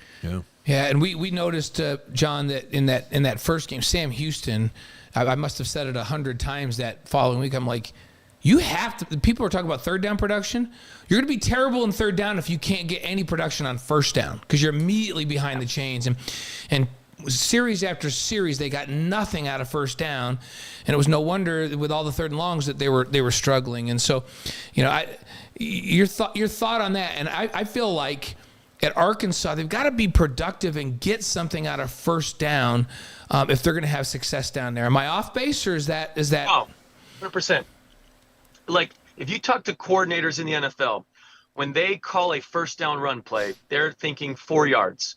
And I cannot stand, I do not ever want to, like, teams that get into the run on first down always, I can't stand it, right? Like, you don't want to always run on first down. Like, I love some of the plays that BYU utilizes where it's an inside running play, but then if they don't match numbers out on the edge, let's take advantage of it in, like, the now screen game. Like, I love those plays because it's all a numbers thing. If you go back 2 years ago and you look at Alabama when they won the national championship with Mac Jones, so many of their first down play calls were these, hey, we have a running play over here and we got a quick screen over here based off of numbers. And we are going to run that to death on first down because it's not off of play calls. Now it's off of the defense. But going back to what the coordinator in the NFL would say, he'll say, if I choose to go run on first down, I need it to be at least 4 yards. Because if I can then play call at 2nd and 6, I got the full arsenal of play calls. If we get stuffed on first down, now what do I go to on second down is going to be so critical of then how I end up on third down, right? You're actually limited on what you can call on that second down. And same thing with penalties. First down penalties crush you on drives. Yeah. Crush you. So you got to be smart. Also, you got to know, based off of personnel, based off of matchups, am I asking somebody to set an edge or get to somebody that could put them in a bind, because I don't also want to set up my guy for a hold. So, man, first down play calls, like, it's critical. It's critical. But that's also why I also like to be a little bit, and this may come across wrong because we're saying we need to establish some yardage on first down. But once you do start to establish that yardage on first down, go be aggressive. Go do something that is a little bit risky, because at times you can get the biggest gains when you've set up that first down consistency to then, all right, I can be aggressive right here. And if it doesn't work, it doesn't work. That's okay. But I'm going to potentially take a shot right here. John, you sound like somebody who should have a website where people can subscribe and get all this stuff that can help them and their kids understand the game of football. And you have that. Tell us about your project. It's coming along. You know, why they do it, it's kind of been that, like, discussion for a while, like, hey, should I do something like this? And, you know, people have come to me kind of like, hey, man, you ever thought about doing something like that? So it's all these different things happening. And, you know, to be honest, I'm kind of figuring it out as it's going. I'm piecing things together. I have not been somebody that's done a lot on social media, the internet, all that stuff. But I love football. I am a football guy. I love all the aspects of football. And so I just, you know, I'm trying to share information. I'm trying to share what I see. And it's for everybody, right? It's for fans. It's been cool to have some people that are connected to me that are already kind of giving some feedback. Hey, my brother-in-law loves your stuff. Or, hey, my friend just called me and said he spent a bunch of time today watching the videos. That's great. So I love the feedback, and I love that it's for everybody. Like you said, like, if I was a high school quarterback back when I was being recruited by BYU, if there was anything out there that was going to give me some insight on what that offense was doing, I would have been all over it. When Gary Croton got the head coaching job at BYU, I can remember just trying to find any Bears tape I could find because, oh my gosh, here's a guy from the NFL, right, that he's coming. And yeah. I remember looking up stuff of, oh my gosh, I'm trying to remember his name. He actually was from Tim Rattay down at Louisiana Tech. I remember trying to find stuff there of like, well, let me see what this is going to look like, you know, and as a coach, I am always watching stuff that can help me add a new wrinkle to what I'm trying to do, right? I love learning about the game.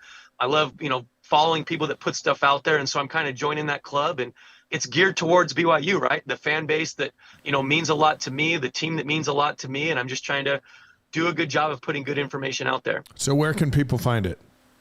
whytheydoit.com. And then online, we're at Why They Do It. I think there's a bunch of underscores underneath there. On Twitter, that's kind of the main two places that I'm putting that stuff out there. And each clip is about anywhere between 4 to 6 minutes. It breaks down about 10 to 12 plays each game. And I'll start doing stuff also on Arkansas this week, some of their coverages and things that they do. But the goal is that fans can get a chance to see what BYU did in the game, why the concepts, why they're running it, what they're attacking at times, right? How they can do things better on some assignments. And I'm not trying to call players out by any means. I'm just saying based off of the scheme, here's where we missed out right here. Here's where this needs to get a little bit better. And then defensively, I just like looking at the opponent. I love the aspect of breaking down an opponent and, all right, how can we beat these guys? What do they bring to the table? What's the matchup going to look like? It's fun, and sometimes it's more simple than people think. So on the chat, somebody early before we had you on asked the question, why did BYU get beat on that post in that game where the receiver ran right down the middle of the field and the safety didn't stay back? And we covered that one on After Further Review today, and we actually diagrammed it out. And sometimes it's really simple. And then they go, well, why? And I'm going, well, because they're playing 3 deep, and the safety was supposed to stay in the middle of the field, deeper than the deepest guy, and he didn't. And they go, but why didn't he? And I'm like, that is a great question right there. And that's the question that Jay Hill's asking. Why didn't he? Why didn't he stay on top of that? Who knows what goes through a player's mind sometimes, even on the most simple things. Players maybe look someplace else or they're distracted or whatever, and people love when you can kind of break that down for them. And sometimes it's really simple.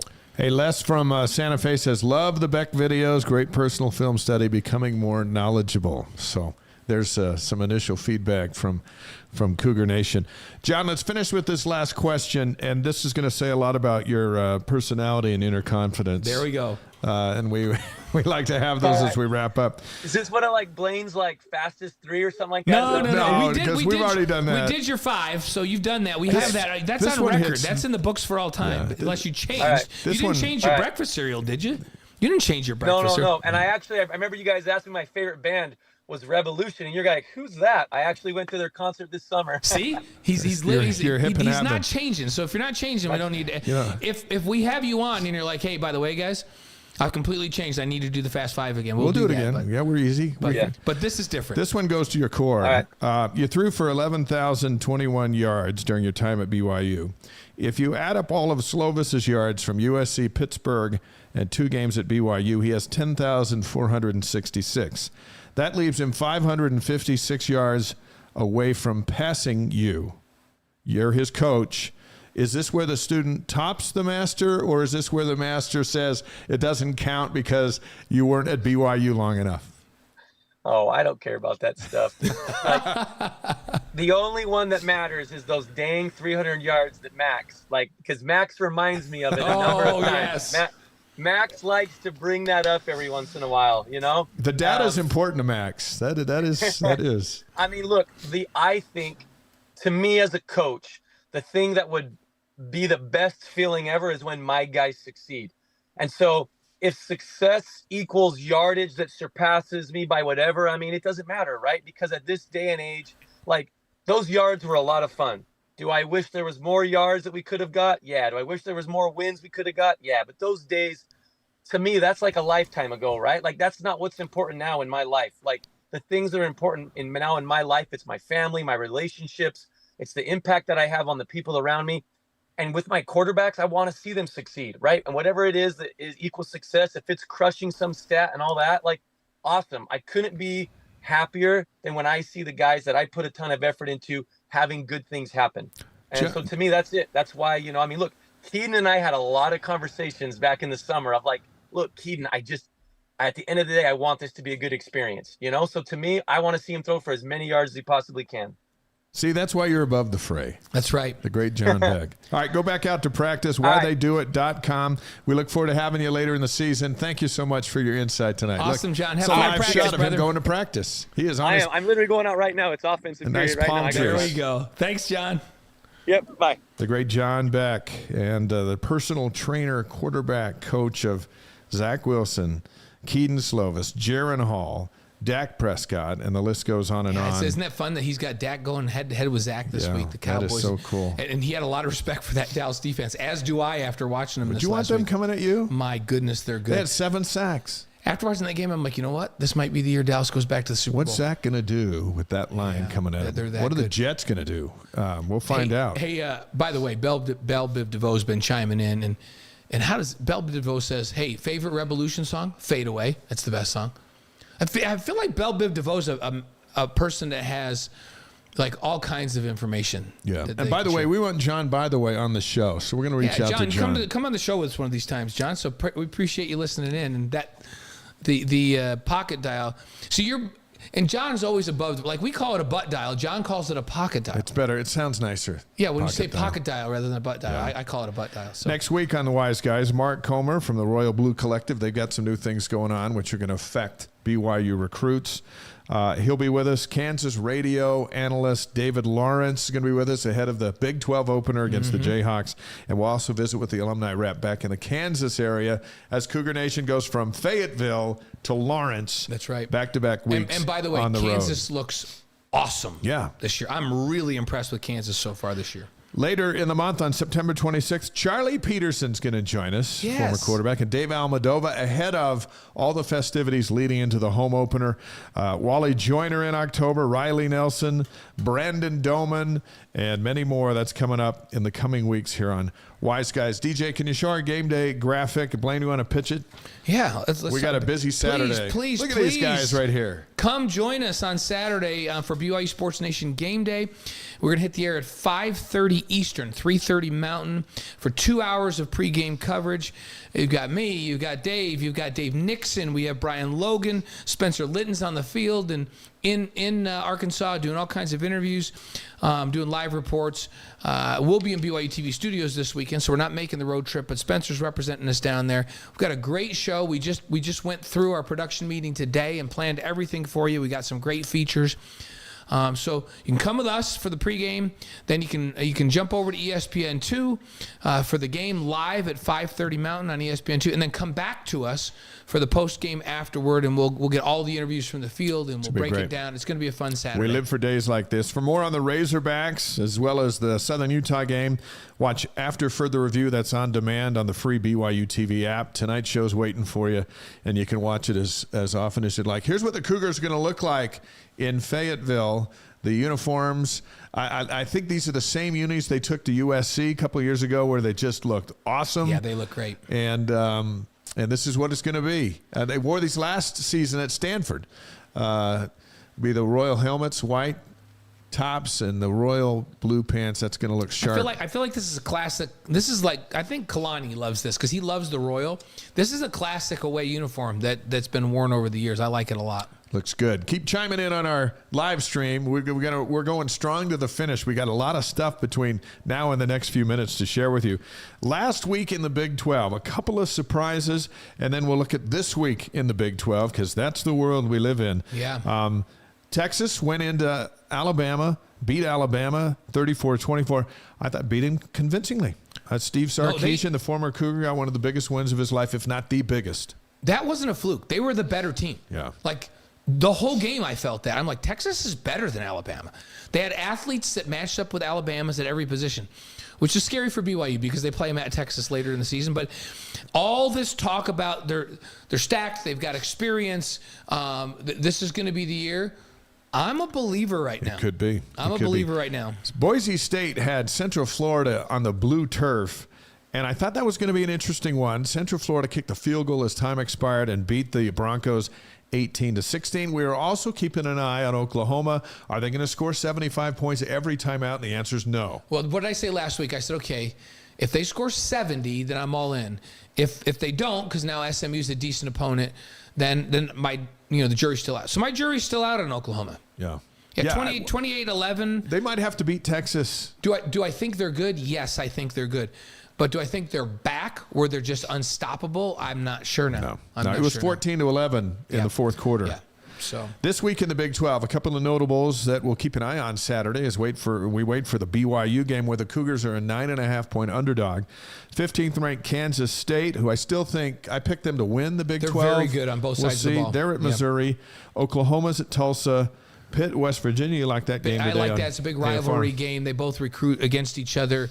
It's Western Virginia, Western Pennsylvania, blue-collar towns. They take this game seriously. And it's a one-point game with Vegas, so that's going to be a good one. Wyoming's going to Austin. They'll play Texas. That's going to be interesting to see how Texas bounces back from a big win. Everyone bounces back from a loss with a greater performance. Now that you've beaten Alabama at their place, you come home against Wyoming, who beat Texas Tech in Laramie a couple of weeks ago. That's going to be in Austin. We expect Texas to win, but will they come out and go, we're Texas, we're going to win 50-0, or are we're not quite back on games that don't have our full attention? That's right. And then Kansas is going to go on the road at Nevada. What are they doing going to Reno? Yeah, that game has been scheduled for a while, but this is the one that BYU fans will be interested in because Kansas is going to host BYU a week from Saturday back in Lawrence. So I feel like Kansas is for real. They're better defensively than I thought, and their offense is really dynamic with Jalen Daniels. A week from Saturday on ESPN in the afternoon. I know there's going to be a flyover. Our friend Clark has told us there'll be a flyover in Lawrence, and a lot of BYU fans are going, as we heard earlier from Blaine Douglas, head of the alumni group over there. It's going to be fun. We will have Kansas's alumni guy next week. This week, all the festivities that Blaine was talking about, that's for the Arkansas game. That's right. I jumped ahead there. Yep. TCU in Houston is the first Big 12 game of the year. That's Saturday night. Yep. And it's interesting because TCU seems to have fallen off a little bit. And, we talked about this when we were doing our preseason preview, that TCU lost one of the best quarterbacks that's ever played down there. Interesting that he wasn't even a starter to begin the year, but should have been, obviously. They lost most of their offensive production, receivers, running backs. And so they just don't seem to be quite as dominant as they were the year before. Obviously, they played in the national championship game. A little drop-off. Can they get their mojo going against Houston, who's one of the newcomers in the conference? Campus notes. We apologize to the soccer team for not mentioning the soccer team except for the very first few seconds of the show until now. But we've had a lot going on. It's the best program on campus. We've had a lot going on. The Cougars are 7-0, ranked number 1. Again this week in the coaches poll, they're the only team getting first-place votes. And they are up to number 2 in the top 25, just behind Florida State. So they're cruising. They beat Utah 6-1. If that was a fight in Vegas, it would have been stopped. They would have stopped the fight. Through. They would have had a running clock. Oh, they do have a running clock. Last two matches begin against Utah and UVU, 12-2. Yeah, they're not messing around. This team, when you watch how good their passing game, they're just unflappable. And Utah didn't pressure them much. But when they played number 1 UCLA pressured them. They just didn't seem to panic at all. Their passing game is one of the best we've ever seen. They're patient. They feed each other. They play off of each other. They play connected. This is a really good team that's going to compete for a national championship this year. Spencer on the live stream says he will be at the TCU game. That's Thursday night, the Big 12 opener at Southfield. I don't even know if any tickets are still available, but if you can get there and get in, you'll want to do that. 7 o'clock Mountain Time, ESPN U, not ESPN Plus. This is on the U. Right. For everyone to be able to find. That's Thursday night. TCU at number 1 BYU. Yep. And then Saturday, the Cougars are up in Logan to take on Utah State. Women's volleyball, 8-1. Yeah, they're in the new ranking. They're number 12. They slipped from number 8. Probably shouldn't have slipped that far because Washington State was ranked when they got beat, but they slipped 4 spots. They defeated Townsend 3-1, defeated Irvine 3-0. The upset was at number 13, Washington State. So they lose to number 13 on the road, 3-1. Yeah, maybe they shouldn't have dropped to 12. But you can expect them to be a mainstay in that top 10 all season long. But look what's coming Wednesday night. Ahead of the soccer game Thursday night, Wednesday night. Yeah, Utah at BYU, 7 p.m. Mountain on ESPN+. If you can get in the field house, you'll want to be there for that one. Go watch it. Friday, BYU at Utah Valley. So on the road at Utah Valley. It's like a beehive sweep here. Yeah. And then Saturday, BYU at Utah State. So it's all the Utah schools. Big 12 opener for the Cougars. Houston comes to town Wednesday, September 20th on ESPN+. Track and field, the Autumn Classic was last week. BYU men's and women's teams won both. Of course. Cougars number 3 for the men, number 7 for the women. The next Meet is the Virginia Invitational on September 23rd. Which I expect them to. They go down and run at sea level. Come they on, just run past that's just everybody. too easy for them. Yeah. It's just too easy for them. Hey, we learned some things about women's hoops this week. Yeah, a non-conference schedule. Finally released. Thanks, Coach. Finally we get it. So some notables, November 7th at Montana State. That's the season opener.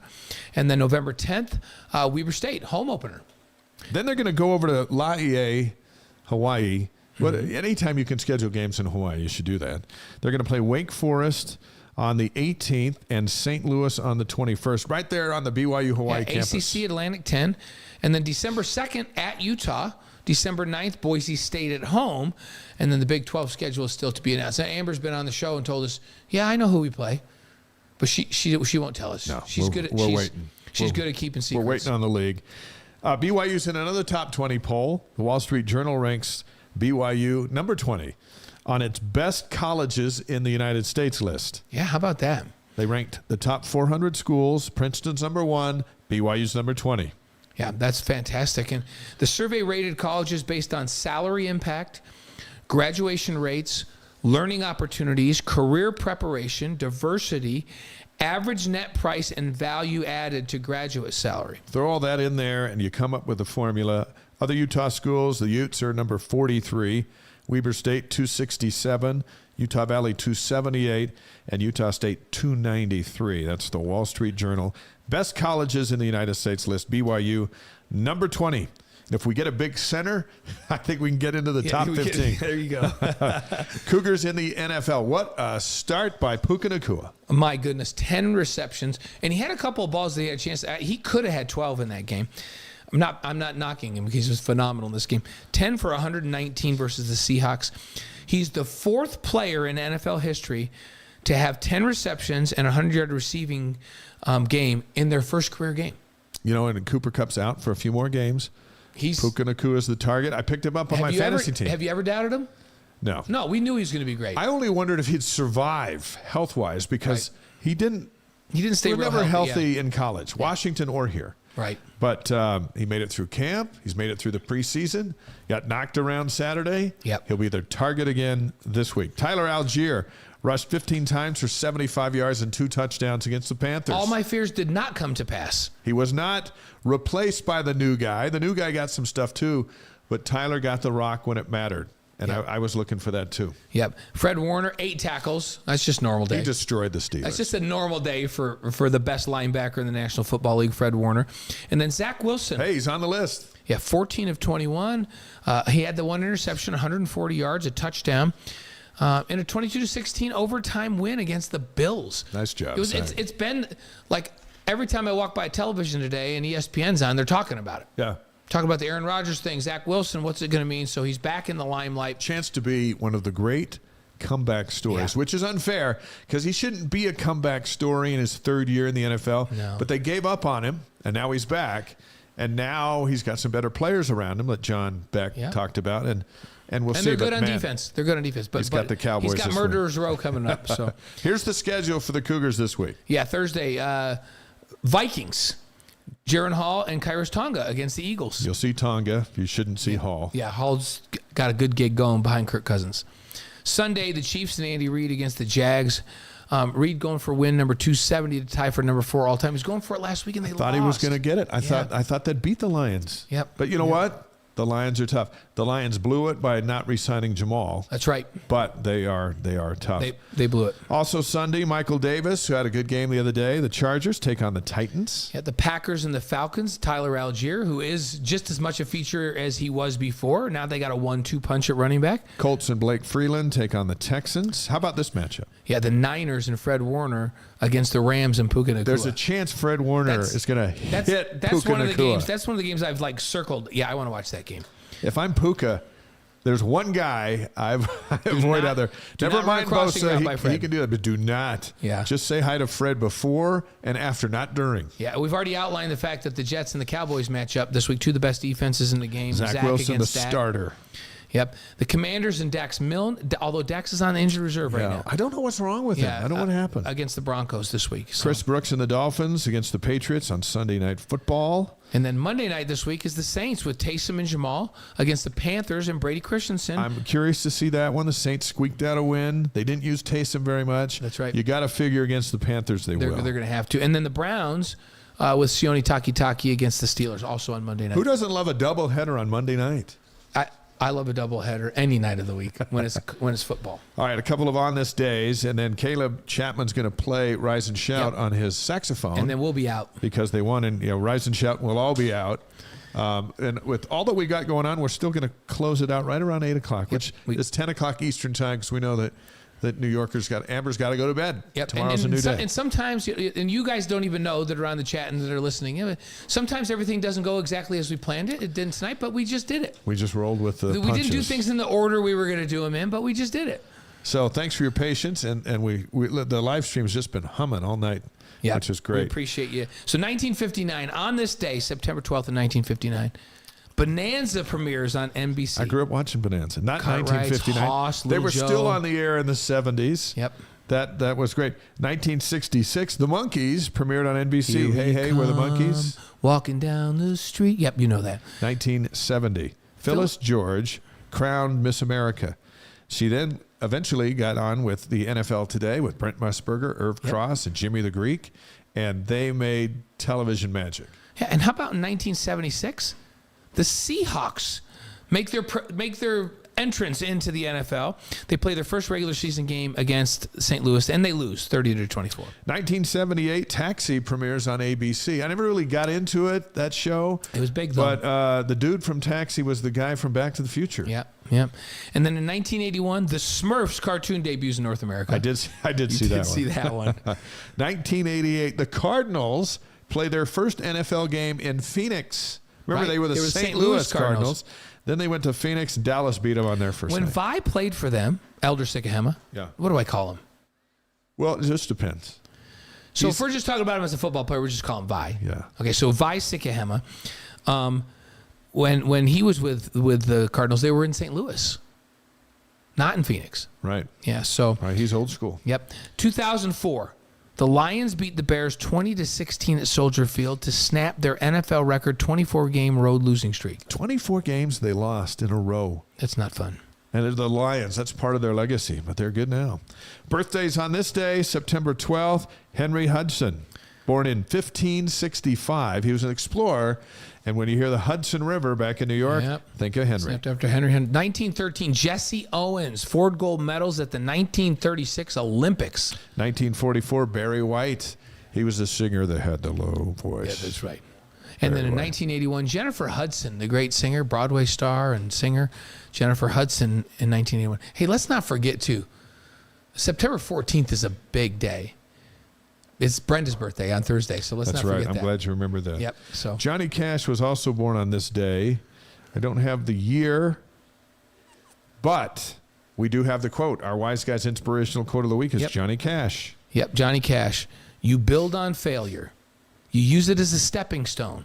Close the door on the past. You don't try to forget the mistakes, but you don't dwell on it. You don't let it have any of your energy or any of your time or any of your space. That's words to live by. Yeah, great Johnny Cash. Johnny Cash. Hey, look for my book, C is for Cougar, coming into Deseret Book on November 7th. It's the only BYU football children's alphabet book in the history of the world where there's a legend behind every letter. We'll have more on this as we get closer. Look for it everywhere, November 7th. Excited about that one. So, fun show tonight.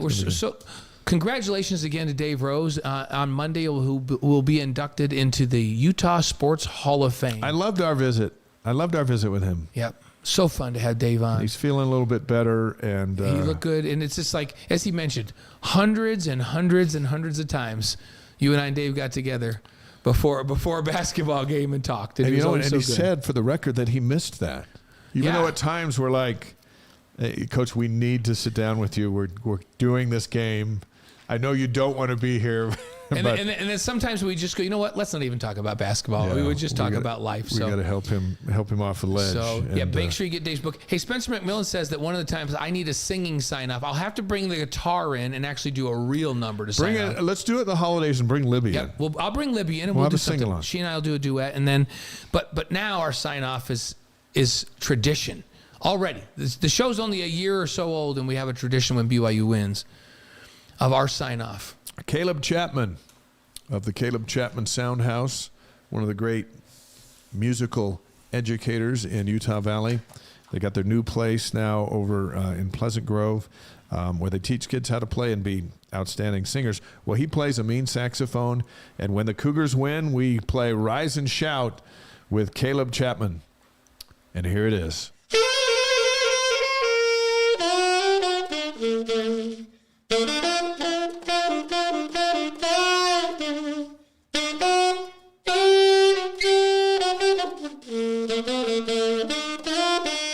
we go.